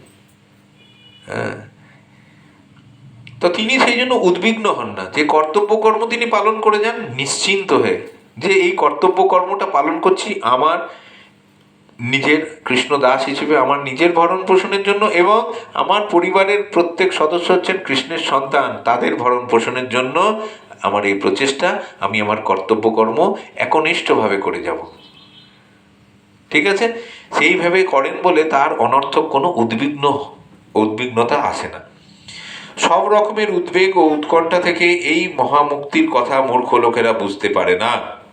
কৃষ্ণ ভাবনাময় হয়ে যিনি কর্ম করেন, শ্রীকৃষ্ণ তার অতি অন্তরঙ্গ বন্ধুতে পরিণত হন।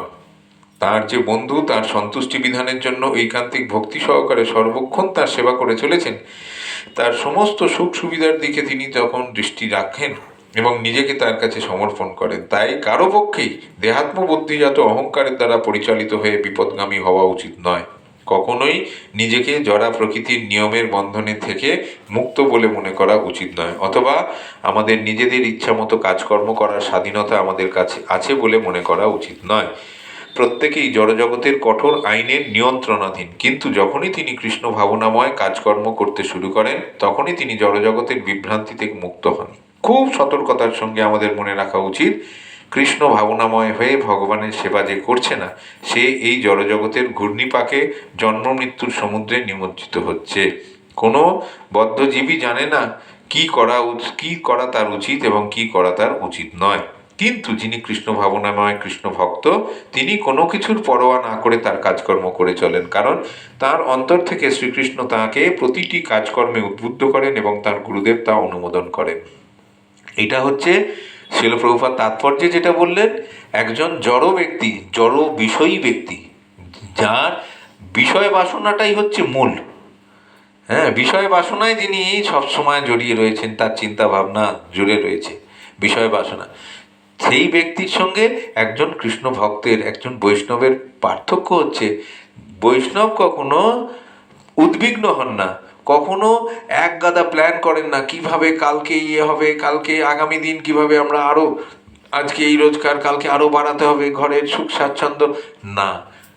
তিনি মনে করেন তার এই গৃহ মন্দির, এটা তার গৃহ নয়, এই গৃহের মালিক হচ্ছেন পরমেশ্বর ভগবান শ্রীকৃষ্ণ, এবং তার এই গৃহটি হচ্ছে সাধারণ গৃহ নয়, তার এই গৃহটি হচ্ছে গৃহ মন্দির বা আশ্রম।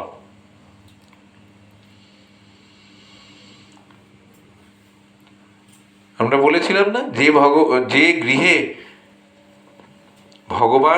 ভগবানের সেবা মানে নিয়মিতভাবে হয়, নিষ্ঠা সহকারে ঐকান্তিকভাবে ভগবানের সেবা হয়, সেই গৃহ সাধারণ গৃহ নয়, সেটি কি? আশ্রম। গৃহের আর একটা নাম কি? ভবন। ভবন শুনেছি না, বাড়ি, ভবন, কি বলে যেন, সমার্থক শব্দ না? হ্যাঁ, ভবন, গৃহ, বাড়ি।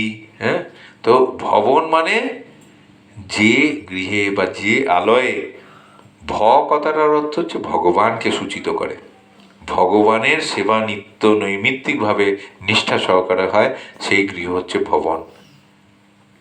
আর যে গৃহে ভগবানের এই সেবা হয় না, শুধু নিজেদের ইন্দ্রিয় তৃপ্তির সেবা হয়, সেই ভবন থেকে ভগবানের ভটা উঠে গিয়ে কি পড়ে থাকে? বন। সেখানে দেখবে, যেমন রাস্তায় ঘাটে আমরা শুনতে পাই না, কামড়া কামড়ি করে কিছু চতুষ্পদ জন্তু, শুনতে পাই না, কানে আসে না, বনের মতো হয়ে যায় সেই গৃহ। বহু বাড়ি থেকেও শোনা যায় সেই রকম কামড়া কামড়ির আওয়াজ, চেঁচামেচি। তাহলে সেইখানে দেখলে বুঝতে হবে যে এই গৃহে ভগবানের সেবা নিয়মিতভাবে হচ্ছে না। সেই জন্য ভবন শব্দ থেকে ভ উঠে গিয়ে বন পড়ে রয়েছে, আর বনের মতো সেখানে, বনে কারা থাকে? শিয়াল, কুকুর, এটা থাকে, সেই রকম আওয়াজ বেরোয় সেই বাড়ি থেকে। তাহলে কৃষ্ণ ভাবনাময় যিনি আছেন, তার কিন্তু এই ধরনের কোনো উদ্বেগ থাকে না, এই ধরনের কোনো জড় পাওয়ার জন্য কোনো রকম টেনশন সে করে না। সে জানে কৃষ্ণ কৃপা করে তাকে যতটুকু দেবে সেইটুকু সে পাবেই, কেউ ঠেকাতে পারবে না। আর যেটা সে দেবেন, কৃষ্ণ যেটা মঞ্জুর করবেন না, অনুমোদন করবেন না, হাজার লাফালাফি করলেও সেটা আমি পাবো না, এটা সে জানে।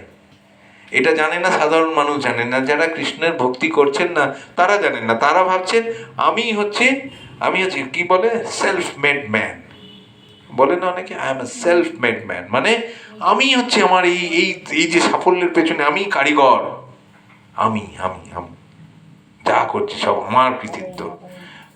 এটাকে ভাগবতমে বলা হয়েছে অহম মামেতি, অহম আর মম, আমি এবং আমার, এর বাইরে তারা আর যেতে পারে না। জড় বাসনা মানে যুক্ত যে সাধারণ বদ্ধ জীব, যারা সাধারণ মানুষ, যারা ভক্তি করছেন না, তারা এই অহম আর মামেতি মম ইতি, অহম আর মম, আমি এবং আমার, এই চক্করের বাইরে যেতে পারে না। তারা ওই নিয়ে ঘুরপাক খায়। সেই জন্য বারবার তারা কি হয়, ওই জড় শরীর নিয়ে জন্ম মৃত্যু জরা ব্যাধি, জন্ম মৃত্যু জরা ব্যাধি, ওই করতে করতেই তারা ঘুরপাক খেতে থাকে।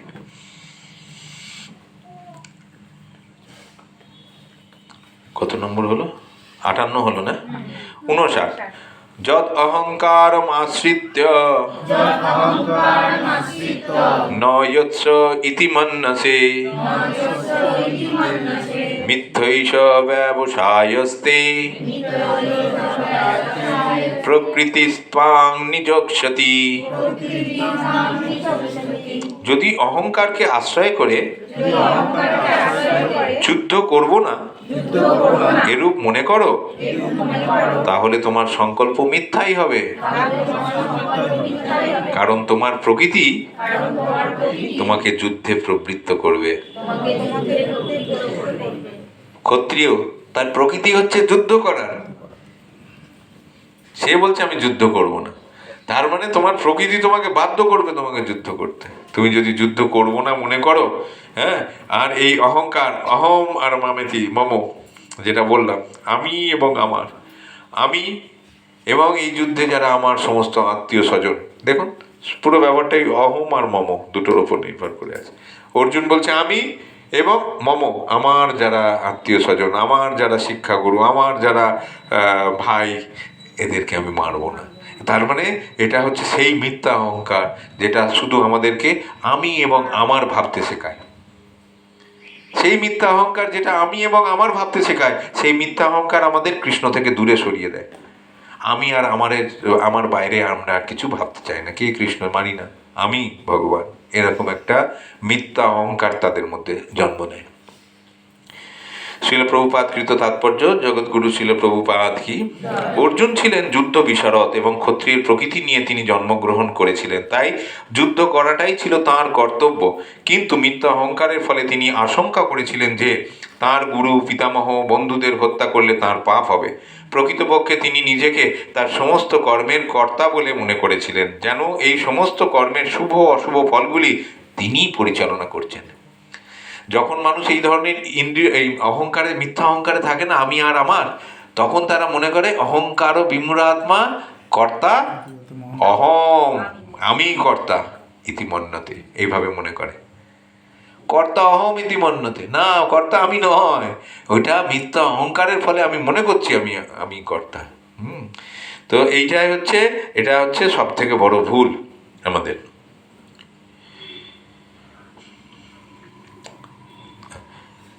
মনে করে যে আমি পরিচালনা করছি। পরম পুরুষোত্তম ভগবান যে সেখানে উপস্থিত থেকে তাকে যুদ্ধ করার নির্দেশ দিচ্ছিলেন, সেটি তিনি ভুলে গিয়েছিলেন। অর্জুন খেয়ালই করেনি, আরে আমি তো নিজে গিয়ে দুর্যোধনকে যখন বলা হলো, অর্জুনকে যখন বলা হলো কে চাও, নারায়ণী সেনা কে নেবে আর আমাকে কে নেবে, আমি কিন্তু যুদ্ধ করব না। দুর্যোধনের মতো আহাম্মুখ কি বললো, মূর্খ, তোমার নিয়ে কি হবে, তুমি তো যুদ্ধই করবে না, আমার দরকার নারায়ণী সেনা, তোমার এই শক্তিশালী নারায়ণী সেনা এমন শক্তিশালী ও একদম দুর্মুষ করে দেবে পাণ্ডবদের। মূর্খ। আরে ভগবান যে পাশে থেকে পরামর্শটুকু দেবে বা ঠিক বেঠিক এইটা ঠিক এখানে যেও না, এটাই তো নারায়ণী সেনার থেকে অনেক বেশি, কোনো কিছুর তুলনাই করা যাবে না সেই ইয়ে, সেটা আর মূর্খ তো। হ্যাঁ, মানে এই পারমার্থিক বা আধ্যাত্মিক ইয়েতে সে অন্ধ। তার বাবা যেরকম অন্ধ ছিল, তার বাবা শুধু এমনি যে চোখে দেখতে পান না বলে দৃষ্টির দিক থেকে অন্ধ তা নয়, দৃষ্টির দিক থেকে তো তাই অন্ধ ছিল, পারমার্থিক দৃষ্টির দিক থেকেও সে অন্ধ ছিল, আধ্যাত্মিক দিক থেকেও সে অন্ধ ছিল। আর তার পুত্র, জ্যেষ্ঠ পুত্র হিসেবে দুর্যোধনও অন্ধ, আধ্যাত্মিক কোনো দৃষ্টির স্বচ্ছতা তার নেই, অন্ধ। সেই জন্য সে কি বলল, আমার নারায়ণী সেনা দরকার। আর অর্জুন খেয়ালই করেননি যে তিনি যখন এই অহম মমর ইয়েতে চক্করে পড়ে বলছে যে না, আমি আমার আত্মীয় স্বজন বন্ধু বান্ধব এই পিতামহ শিক্ষাগুরু এদেরকে আমি হত্যা করতে পারবো না, তখন সে খেয়ালই করেনি নির্দেশটা কে দিচ্ছে তাকে। নির্দেশটা স্বয়ং ভগবান তাকে দিচ্ছেন, তার উচিত অন্য কোনো দিকে মন না দিয়ে সেইটা কর্তব্য কর্ম হিসেবে তার পালন করা। এটাই আমরা বুঝতে ভুল করি। তাহলে গুরুদেব যখন যে নির্দেশটা দেবেন, অর্জুন বলেছিলেন দ্বিতীয় অধ্যায় বলেছিলেন, শিষ্যস্তে অহম সাধি মাং তাং প্রপন্নম, আমি আপনার শিষ্যত্ব বরণ করেছি। দ্বিতীয় অধ্যায়ের কথা তো অষ্টাদশ অধ্যায় বা এসে মাঝে ভুলে গেছে আবার। শিষ্যত্ব বরণ করেছি মানে গুরুদেব যেমন বলবেন, তিনি কৃষ্ণকে গুরু হিসেবে বরণ করেছি। খেয়ালই করিনি, বলছে যে না আমি এদেরকে মারতে পারবো না, তখন খেয়াল করিনি যে গুরুদেব যেমন বলবে আমার সেটা করা উচিত, ভুলে গেছে। সেই জন্য এখানে শিল প্রভুপাদ বলছেন যে পরম পুরুষোত্তম ভগবান যে সেখানে উপস্থিত থেকে তাকে যুদ্ধ করার নির্দেশ দিচ্ছিলেন সেটি তিনি ভুলে গিয়েছিলেন। সেটি হচ্ছে বদ্ধজীবের বিস্মৃতি। আমাদের অবস্থাটা এইটাই, আমরা ভগবানের নির্দেশ বুঝতেই পারি না। গুরুদেবের মাধ্যমে কত নির্দেশ আমরা পাচ্ছি, সেগুলো যে আমাদেরকে মানে ভগবানের নির্দেশ বলে পালন করা উচিত যথাযথভাবে, আমরা বিস্মৃত হয়ে গেছি। বিস্মৃতি কথাটার অর্থ কি? ভুলে যাওয়া, ভুলে গেছি আমরা। ঠিক আছে, কোনটি ভালো কোনটি মন্দ সেই অনুসারে পরমেশ্বর ভগবান নির্দেশ দেন, এবং মানুষের কর্তব্য হচ্ছে তার জীবনকে সার্থক করে তোলার জন্য ভক্তিযোগে ভগবানের সেই নির্দেশগুলো পালন করা। ভগবান যেভাবে মানুষের ভবিতব্য নিরূপণ করতে পারেন সেই রকম আর কেউই পারে না। তাই পরমেশ্বর ভগবানের নির্দেশ অনুসারে কর্ম করাটাই হচ্ছে শ্রেষ্ঠ পন্থা। পরম পুরুষোত্তম ভগবানের নির্দেশ বা তার প্রতিনিধি সেই গুরুদেবের নির্দেশ কখনোই অবহেলা করা উচিত নয়। কোনো রকম ইতস্তত না করে পরম পুরুষোত্তম ভগবানের আদেশ পালন করা উচিত, তাহলে সর্ব অবস্থাতেই নিরাপদে থাকা যায়। কে এখানে আছেন নিরাপদে থাকতে চান না? কিন্তু নিরাপদে থাকার জন্য কি করছি? মোটা মোটা কোলাপসিবলের গেট বানাচ্ছি, এত বড় বড় তালা বানাচ্ছি, ভাবছি আমরা নিরাপদ। কিন্তু আসল নিরাপদে থাকা কি? ভগবানের নির্দেশের আশ্রয় থাকা। ভগবদ্গীতায় যেমন যেমন ভগবান বলছেন সেগুলো পালন করো না বাবু। ওই অত বড় তালারও দরকার নেই, অত মোটা মোটা কোলাপসিবল গেটেরও দরকার নেই। তার মানে এই নয় যে দরজা ফরজা খুলে শুয়ে পড়লাম, এসো চুরি করে নিয়ে চলে যায়, ওরকম বদবুদ্ধি মানে ওরকম মূর্খের মতো ভগবান কখনোই নির্দেশ দেবেন না। হ্যাঁ, এবার যদি আমাদের বলার উদ্দেশ্যটা হচ্ছে ভগবান যে এখানে ভগবানের আশ্রয়ে থাকলে আমরা নিরাপদ, তার থেকে বড় নিরাপত্তা আর কিছু হয় না। ঠিক আছে, স্বভাব যেন কৌন্তেয় নিবদ্ধ সেন কর্মণা কর্তুম নেচ্ছসি জন্মহাত করিষ্যসি অবশোপি তৎ। হে কৌন্তেয়, মোহবশত তুমি এখন যুদ্ধ করতে ইচ্ছা করছো না, কিন্তু তোমার নিজের স্বভাবজাত কর্মের দ্বারা বশবর্তী হয়ে অবশভাবে তুমি তা করতে প্রবৃত্ত হবে। পরমেশ্বর ভগবানের নির্দেশ অনুসারে কেউ যদি কর্ম করতে রাজি না হয়, তাহলে সে প্রকৃতির যে গুণে অবস্থিত সেই গুণ অনুসারে কর্ম করতে বাধ্য হবে। যেমন অর্জুন বাধ্য হয়েছিল।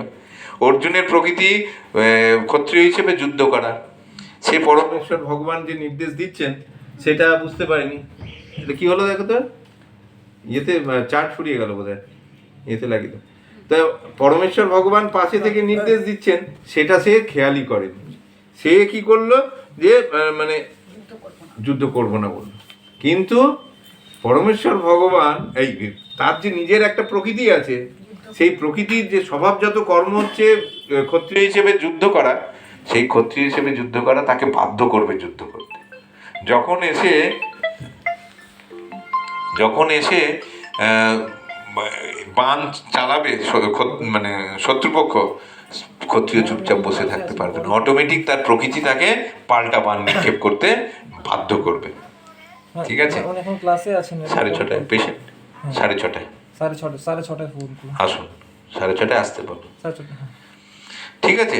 তাহলে সে প্রকৃতির যে গুণে অবস্থিত সেই গুণ তাকে সেই গুণে কর্ম করতে সে বাধ্য হয়। তাহলে যে সে প্রকৃতির, হ্যাঁ, প্রত্যেকেই প্রকৃতির গুণের বিশেষ সংমিশ্রণের দ্বারা প্রভাবিত এবং সেভাবেই কাজ করছে, কিন্তু যে স্বেচ্ছায় পরমেশ্বর ভগবানের নির্দেশ অনুসারে নিজেকে নিযুক্ত করে সে মহিমান্বিত হয়। দেখুন মহিমান্বিত কিরকম হয়েছিল অর্জুন। প্রথমে বললো যুদ্ধ করবো না, ভগবান তাকে বোঝালেন যে তুমি যদি যুদ্ধ না করো তুমি এত যশ এত কিছু যে তোমার নাম ডাক ধুলোয় মিশে যাবে, কেউ মনেও রাখবে না তোমার কৃতিত্বের কথা। কারণ তুমি বলবে যে ও এর যুদ্ধক্ষেত্র থেকে পলায়ন করেছিল, পালিয়ে গেছিল ভয়ে।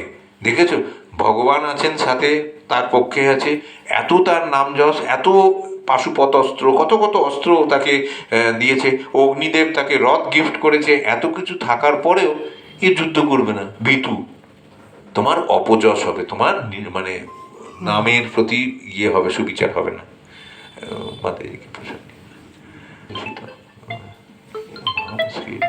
পড়া ধরা দিয়ে আমাদের ক্লাস শুরু হবে। ভক্তামাম অভিজানাতি। নেক্সট হচ্ছে, চলো একসঙ্গে সবাই বলি, ঈশ্বর সর্বভূতানাং হৃদ্দেশে অর্জুন তিষ্ঠতি ভ্রাময়ন সর্বভূতানি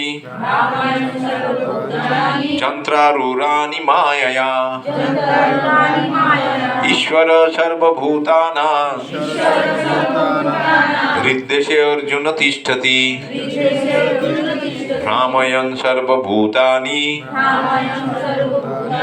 যন্ত্রারূঢ়ানি মায়য়া। কি বলছে ঘোরা?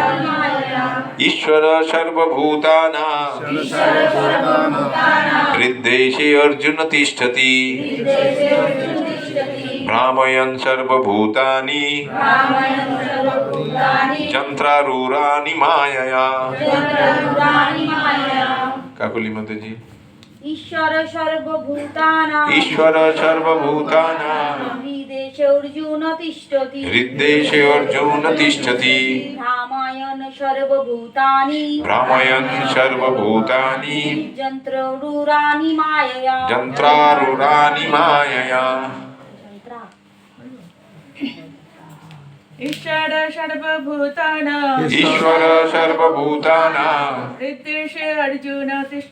হৃদ্দেশে অর্জুন তিষ্ঠতি ভ্রাময়ন সর্বভূতানি যন্ত্রারূঢ়ানি মায়য়া। অখিলেশ প্রভু। ঈশ্বর সর্বভূতানাং হৃদ্দেশে অর্জুন তিষ্ঠতি ভ্রাময়ন সর্বভূতানি যন্ত্রারূঢ়ানি মায়য়া। ওকে ঘোরাঘুরিটা বন্ধ করার জন্য আমি ওকে ধরলাম। ওই ঘোরাঘুরি করছে কেন, যে এই ঘর ঢুকছে ও ঘর কি? হ্যাঁ, র্যাকেট খুঁজছে। এই আমার বাড়ি কারণ এদিকে চলে এসো তুমি, চারদিক সব ঘর ঘুরে ফেললে, আসল ঘর এইটাই। বেচারা। দেখুন তারপরে আবার শ্লোকটাও মুখস্থ চটপট, ওই যেখান দিয়ে ঘুরতে ঘুরতে ওখানে বলে ঈশ্বর সর্বভূতানাং। হে অর্জুন, পরমেশ্বর ভগবান সমস্ত জীবের হৃদয়ে অবস্থান করছেন এবং সমস্ত জীবকে দেহরূপ যন্ত্রে আরোহণ করিয়ে মায়ার দ্বারা ভ্রমণ করা। ভগবান বলছে যে তুমি আমার ইয়ে চলতে পারো না, এই যে দেহরূপ যন্ত্র পেয়েছো, আমি সুন্দর তোমাকে ভ্রমণ করাবো, মায়ার রথে বসে ভ্রমণ করে যাও। চালিয়ে দিল। তাহলে ভগবান তো সবার হৃদয়ে অবস্থান করছেন, সমস্ত জীবকে কি করছেন, এই দেহরূপ একটা যন্ত্রতে ঘোরাচ্ছেন, হ্যাঁ, দিয়ে ঘোরাচ্ছেন, মায়ার দ্বারা ভ্রমণ করাচ্ছেন। শিল প্রভুপাদ কৃত তাৎপর্য, জগৎগুরু শিল প্রভুপাদ কি। অর্জুন পরম জ্ঞাতা ছিলেন না এবং যুদ্ধ করা বা না করা সম্বন্ধে তার বিবেচনা তার সীমিত বিচার বুদ্ধির মধ্যে সীমাবদ্ধ ছিল। পরম জ্ঞাতা যদি, অর্জুন অবশ্যই শুদ্ধ ভক্ত, পরম জ্ঞাতা ছিলেন না, তার সেই জ্ঞানটা সীমাবদ্ধ ছিল। ভগবান শ্রীকৃষ্ণ নির্দেশ দিয়েছিলেন যে জীবাত্মাই সর্বে সর্বা নয়, পরম পুরুষোত্তম ভগবান বা স্বয়ং শ্রীকৃষ্ণ পরমাত্মা রূপে প্রতিটি জীবের হৃদয়ে অবস্থান করে তাদের পরিচালনা করেন। এবার যে জীবাত্মা যেরকম করছেন, কেউ যদি মায়ার ওই সুন্দর ইয়েতে ভ্রমণ করতে চান, মার্সিডিজে বসে করবে। মার্সিডিজ গাড়ি কত সুন্দর, কত সুবিধা, হ্যাঁ, করবে সে ওই গাড়িতে। আর কেউ যদি তার নিজের ওই ছোট্ট কুটিরে বসেও ভগবানের সেবা করে ভগবানের নির্দেশ পালন করে চলতে চান, তো ভগবান তাকে এই জীবনের শেষে, ও মার্সিডিজ কত বড় গাড়ি, সব থেকে দামি গাড়ি, পৃথিবীর যে গাড়ি হোক না কেন, যখন গোলক বৃন্দাবন থেকে ভগবান রথ পাঠাবেন, বিষ্ণু দূতেরা আসবেন, সেই রথের কারুকার্য দেখলেও মানে আচ্ছা আচ্ছা, এখনকার দিনে বড় বড় কোম্পানির এরোপ্লেনও ফেল করে যাবে, যে ওই ইন্ডিগো এটা ওটা সেটাও সব ফেল করে যাবে। হ্যাঁ, পরম পুরুষোত্তম ভগবান বা স্বয়ং শ্রীকৃষ্ণ পরমাত্মা রূপে প্রতিটি জীবের হৃদয়ে অবস্থান করে তাদের পরিচালনা করেন। দেহত্যাগ করার পর জীব তার অতীতের কথা ভুলে যায়, কিন্তু পরমাত্মা অতীত, বর্তমান, ভবিষ্যতের জ্ঞাতা রূপে তার সমস্ত কর্মের সাক্ষী থাকেন, যেটা আমরা একটু আগে বললাম যে হে অর্জুন, তুমি তোমার আগের জীবনে সব ভুলে গেছো, আমি সব মনে রেখেছি। তুমি আগের জীবনে কি ছিলে, তার আগের জীবনে আমরা কে কি ছিলাম, সব ভগবানের একদম নলেজে আছে, জ্ঞান মানে পুরো তিনি জানেন। তার ফলে জীবের সমস্ত কর্মগুলো জীবের যা প্রাপ্য তা সে প্রাপ্ত হয়, এবং পরমাত্মার নির্দেশ অনুসারে জড়রা প্রকৃতিজাত এক একটি দেহে আরূঢ় হয়ে এই জড়জগতে ভ্রমণ করতে থাকে। জীব যখনই একটি জড় শরীর প্রাপ্ত হয়, তখনই তাকে সেই শরীরের ধর্ম অনুসারে কর্ম করতে হয়। যেমন কোনো মানুষ যখন একটি দ্রুতগামী গাড়িতে বসে থাকেন, তখন তিনি মন্থরগামী গাড়ির আরোহী থেকে দ্রুত গতিতে গমন করেন। যদিও জীব বা গাড়ির চালক একই মানুষ হতে পারেন, তেমনি পরমাত্মার নির্দেশ অনুসারে জড়া প্রকৃতি কোনো নির্দিষ্ট জীবের জন্য কোনো বিশেষ রকমের দেহ তৈরি করেন, যাতে সে তার অতীতের বাসনা অনুসারে কর্ম করতে পারে। জীব স্বাধীন বা স্বতন্ত্র নয়। নিজেকে কখনোই পরম পুরুষোত্তম ভগবান থেকে স্বাধীন বলে মনে করা উচিত নয়। জীব সর্বদাই ভগবানের নিয়ন্ত্রণাধীন, তাই তার কর্তব্য হচ্ছে আত্মসমর্পণ করা। সেটি হচ্ছে পরবর্তী শ্লোকের নির্দেশ। তাহলে আমাদের কাজ হচ্ছে, আমাদের এটা সবসময় মনে রাখার কর্তব্য যে আমরা নিজেরা স্বাধীনভাবে কোনো কিছু চলতে পারি না। আমাদের ভগবানের নির্দেশের অনুযায়ী আমাদের চলা উচিত, এবং ভগবান সেই নির্দেশই দেবেন যেটা আমাদের তার কাছে ফিরে যাওয়ার অনুকূল হবে। ভগবান কখনোই এরকম ঘুরপথ দেখাবেন না, ভগবান সোজা পথটা দেখাবেন, এই পথে চলো, আমার কাছে চলে এসো, সেই বুদ্ধি ভগবান দেবেন। আর তার জন্য বুদ্ধি শুধু দেবেন না, কি দিয়েছেন, এই যে দেহরূপ একটা যন্ত্র দিয়েছেন। সেই দেহরূপ যন্ত্রকে যদি আমরা ভগবানের সেবায় কাজে লাগাতে পারি, তাহলে আমরা ওই যন্ত্রে আরোহণ করে সুন্দরভাবে আমরা পৌঁছে যাবো ইয়েতে। এবার সেই যন্ত্রটা দিয়েছেন, তার যদি অপব্যবহার করে মনে যদি কুচিন্তা আসে, এই যন্ত্রটাকে আমি এইভাবে, এই যেমন চারিদিকে হচ্ছে ক্রিসমাস এখন, হ্যাঁ দেখুন কত কিছুর আয়োজন চারিদিকে, হ্যাঁ, খাওয়ার দাওয়ার, পানীয়, সাদা রঙিন বিভিন্ন ধরনের জিনিসের আয়োজন।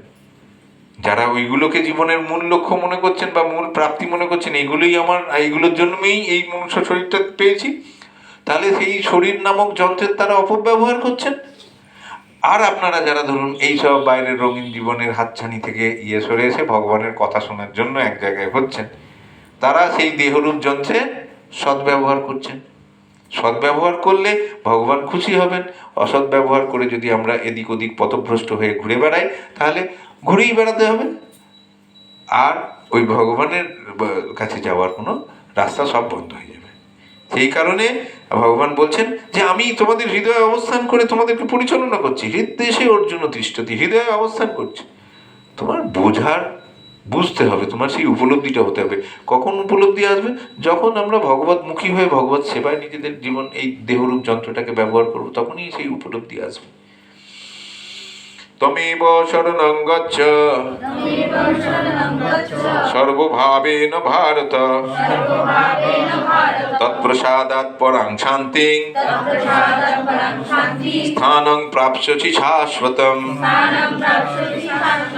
হে ভারত, সর্বতোভাবে তাঁর শরণাগত হও, তাঁর প্রসাদে তুমি পরা শান্তি এবং নিত্যধাম প্রাপ্ত হবে। কার শরণাগত হবে? ভগবান আবার কার শরণাগত হতে বলছে? তো বক্তা তো ভগবান এখানে। হে ভারত বলছেন অর্জুনকে, ভরত বংশীয় যেহেতু, বলছেন হে ভারত সর্বতোভাবে তাঁর শরণাগত হও, মানে ভগবানই বলছেন তাঁর বলতে পারেন আমার শরণাগত হও। বোঝাচ্ছেন বোঝাচ্ছেন, বুঝতে পারছি না তো আমি। বোঝাচ্ছেন, আমি তো বুঝতে পারছি না। আপনি একটু কেউ বুঝিয়ে দিন তো, যে তার শরণাগত হও মানে কি বলছেন? ভগবান নিজেকেই বলছেন। তো বলতে পারতেন আমার শরণাগত হও, বলছেন না তো। তার শরণাগত হও, প্রভু কার শরণাগত হওয়ার কথা বলছেন? ওই তো পুরুষোত্তম সব বলছে। তুমি কি বাচ্চা রাখারও ইয়ে নিয়ে নিচ্ছ নাকি? মাল্টিফেরিয়াস তোমার, মানে সব প্রতিভা তো ভীষণ। বাচ্চা টাচ্চা রাখারও অভ্যাস আছে নাকি? ভালো। অনেকক্ষণ ধরে আছে ওর কোলে। ও তা ভালো। ও মজা করে আছে, হাসছে ও। ও হাসছে, ভালো, তা ভালো। সবাই বুঝে গেছে। আচ্ছা, এই কি বলছেন এখানে বোঝা গেল না। কে বোঝাবেন? কে বোঝাবেন? ভগবানই বলছেন, তো বলতে পারতেন যে আমার শরণাগত কি সীমা মাতাজি একটু বুঝিয়ে দিন, আমার মা বোধগম্য হচ্ছে না।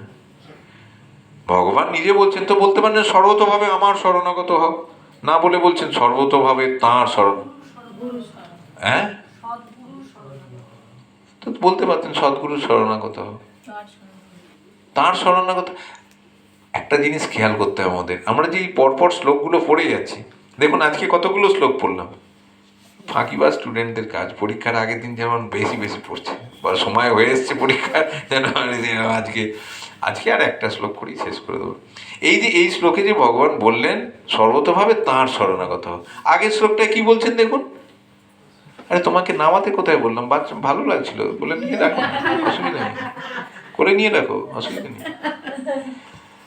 হ্যাঁ, আগের শ্লোকটা কি বলছেন? পরমেশ্বর ভগবান সমস্ত জীবের হৃদয়ে অবস্থান করছেন কি রূপে?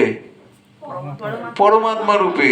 তাহলে সর্বতভাবে তাঁর শরণাগত হও, পরমাত্মার, যিনি প্রত্যেকের। আরে আমি তো আছি, আমার তো নির্দিষ্ট স্থান গোলক বৃন্দাবনে, কিন্তু আমি যে নিজেকে বিস্তার করেছি প্রতিটা জীবাত্মার হৃদয়ে বিস্তার করেছি। এইভাবে বুঝতে হবে ভগবত গীতার ইয়ে, মানে আমরা কত মানুষ আছে না যারা ভগবত গীতা বলছে আমরা রোজ পাঠ করি, কি করে ধুলে ধুলে 700টা শ্লোক পাঠ করে, 18টা চ্যাপ্টারে 700টা শ্লোক, মাথা মুন্ডু কিছুই বুঝতে পারে না। আর পড়তে গেলে এইভাবে একজনের গাইডেন্স, এই যে শ্রীল প্রভুপাদ যেভাবে আমাদের গাইড করেছেন সেই গাইডেন্সে থেকে পড়তে হবে। এই যে বলছেন সর্বতভাবে তাঁর শরণাগত হও, কার শরণাগত হও? যিনি আমি পরমেশ্বর ভগবান, কিন্তু আমি নিজেকে বিস্তার করেছি যেভাবে প্রত্যেকের হৃদয়ে, সেই পরমাত্মার শরণাগত হও। হলে তার প্রসাদে, মানে তার কৃপায় তুমি পরম শান্তি পাবে, পরা শান্তি লাভ করবে এবং নিত্যধাম প্রাপ্ত হবে। শ্রীল প্রভুপাদ কৃত তাৎপর্য, জগৎগুরু শ্রীল প্রভুপাদ কি। তাই প্রতিটি জীবের কর্তব্য সকলের হৃদয়ে বিরাজ করছেন যে পরম পুরুষোত্তম ভগবান, তাঁর শরণাগত হওয়া, এবং তার ফলে জীব জড়জগতের সমস্ত দুঃখ দুর্দশা থেকে নিষ্কৃতি লাভ করে।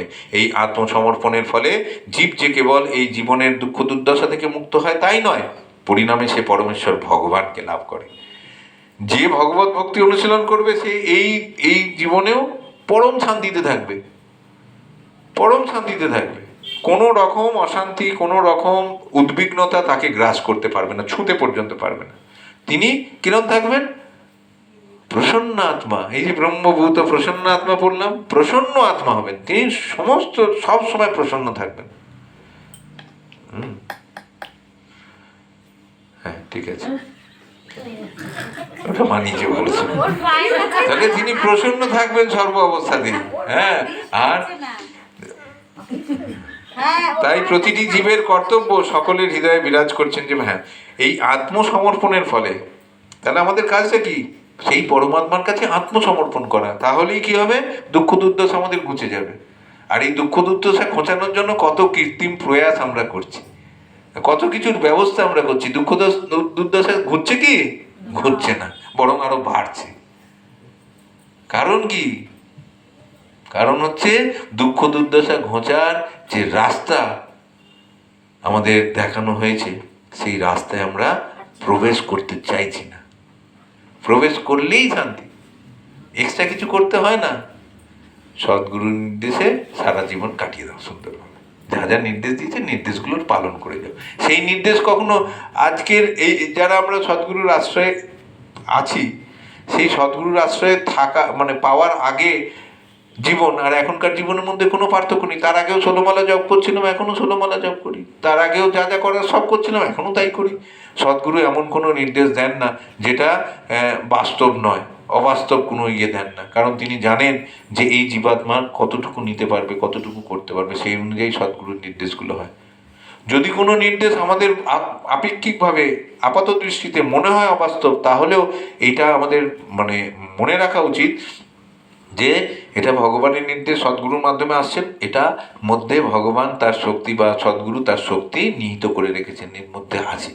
কাজেই আমার দৃষ্টিভঙ্গিতে মনে হতে পারে এটা অবাস্তব বা অসম্ভব, কিন্তু আমি যদি একবার মানে পাটা বাড়াই পূর্ণ বিশ্বাসের সাথে, সদ্গুরুর ওপর বিশ্বাস, শাস্ত্রের ওপর বিশ্বাস, ভগবানের ওপর শ্রদ্ধা, সব কিছু রেখে যদি আমি এগিয়ে চলার প্রচেষ্টাটা শুরু করি, তাহলেই দেখবো কাজটা কত অনায়াসে আমি করতে পারছি।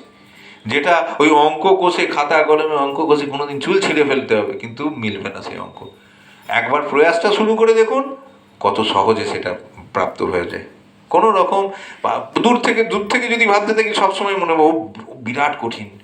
না বাবা, আমি ওই ইয়েতে ঢুকবো না, দিয়ে অভিমন্যুর মতো ফেঁসে যাব, বেরোতে পারবো না, না সেরকম না।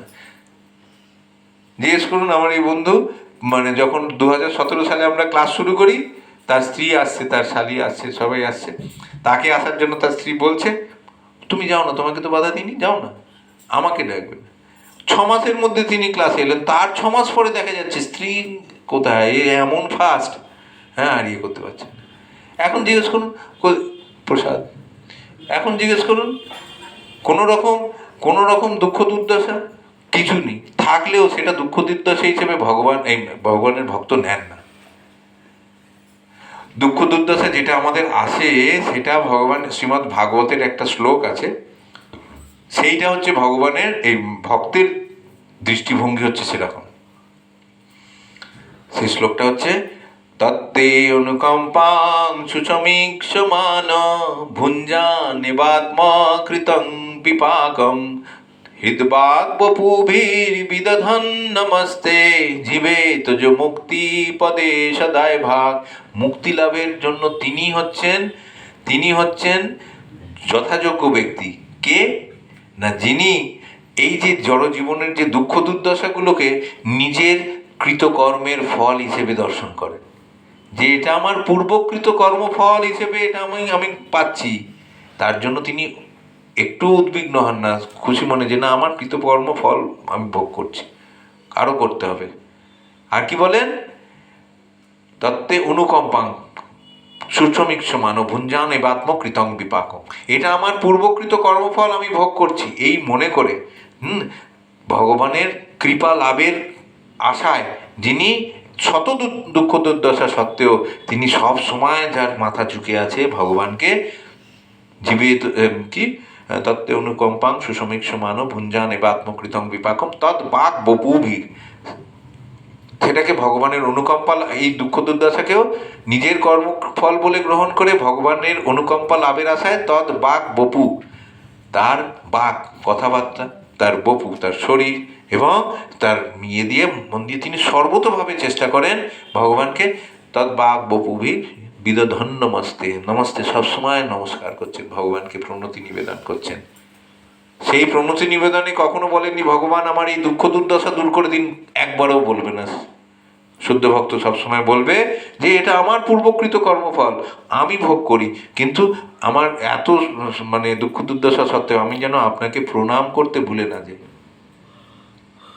কখনো এরকম মানে তাহলে সেই হচ্ছেন প্রকৃত ভক্ত। তা এখানে যেটা বলা হচ্ছে, আমরা পরবর্তী তাৎপর্যের অংশটা পড়ব। চিৎ জগৎ সম্বন্ধে বর্ণনা, তাই পরিণামে সে পরমেশ্বর ভগবানকে লাভ করে। চিৎ জগৎ সম্বন্ধে বর্ণনা করে বৈদিক শাস্ত্রে ঋগ্বেদে বলা হয়েছে তৎ বিষ্ণু পরমং পদম। যেহেতু সমস্ত সৃষ্টি ভগবানের রাজ্য, তাই জাগতিক সবকিছু প্রকৃতপক্ষে চিন্ময়, কিন্তু পরমং পদম বলতে বিশেষ করে ভগবানের নিত্য ধামকে বোঝানো হয়েছে, যাকে বলা হয় চিৎ জগৎ বা বৈকুণ্ঠ লোক।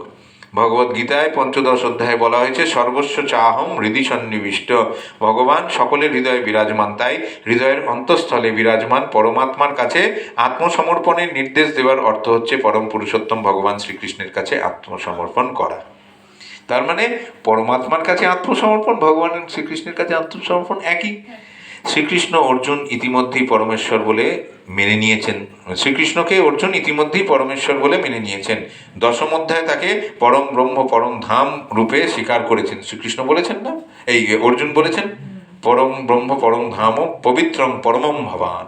হ্যাঁ, অর্জুন কেবল তার ব্যক্তিগত অভিজ্ঞতার পরিপ্রেক্ষিতে শ্রীকৃষ্ণকে পরম পুরুষোত্তম ভগবান এবং সমস্ত জীবের পরম ধাম বলে গ্রহণ করেছেন, তাই নয়। শুধু যে অর্জুন করেছেন তাই নয়, কারা কারা করেছেন? নারদ, অসিত, দেবল, ব্যাস আদি সমস্ত মহাত্মারাও সেই শ্রীকৃষ্ণকে যে শ্রীকৃষ্ণকে সেই স্বীকৃতি দিয়ে গেছেন, তিনি সেই কথা উল্লেখ করেছেন। আজকের মতো এখানেই শেষ। আরো দুই একটা করলে ভালো হতো, কিন্তু না, ধৈর্যের আর পরীক্ষা আপনাদের নেব না। আমাদের আর বাকি রইল 16টা শ্লোক, 15-16টা শ্লোক আগামী দিন আমরা করে ফেলতে পারবো। আগামী দিন আপনারা দরকার হলে একটু টিফিন নিয়ে আসবেন। হ্যাঁ, আমাদের প্রসাদ তো ক্লাসের শেষে, মাঝে আমরা আবার ব্রেক দেবো লম্বা। যাদের ডায়াবেটিস পেশেন্ট আছেন, বেশিক্ষণ খালি পেটে থাকা যাবে না, তারা একটুখানি টিফিন নিয়ে আসবেন, ক্লাসের মাঝে আমরা একটু ব্রেক দেবো। আর আজ একাদশী হলে তো ভালোই। সামনে, আচ্ছা, সামনের বৃহস্পতিবার ক্লাস হবে না, ওটা আমরা শুক্রবার করব।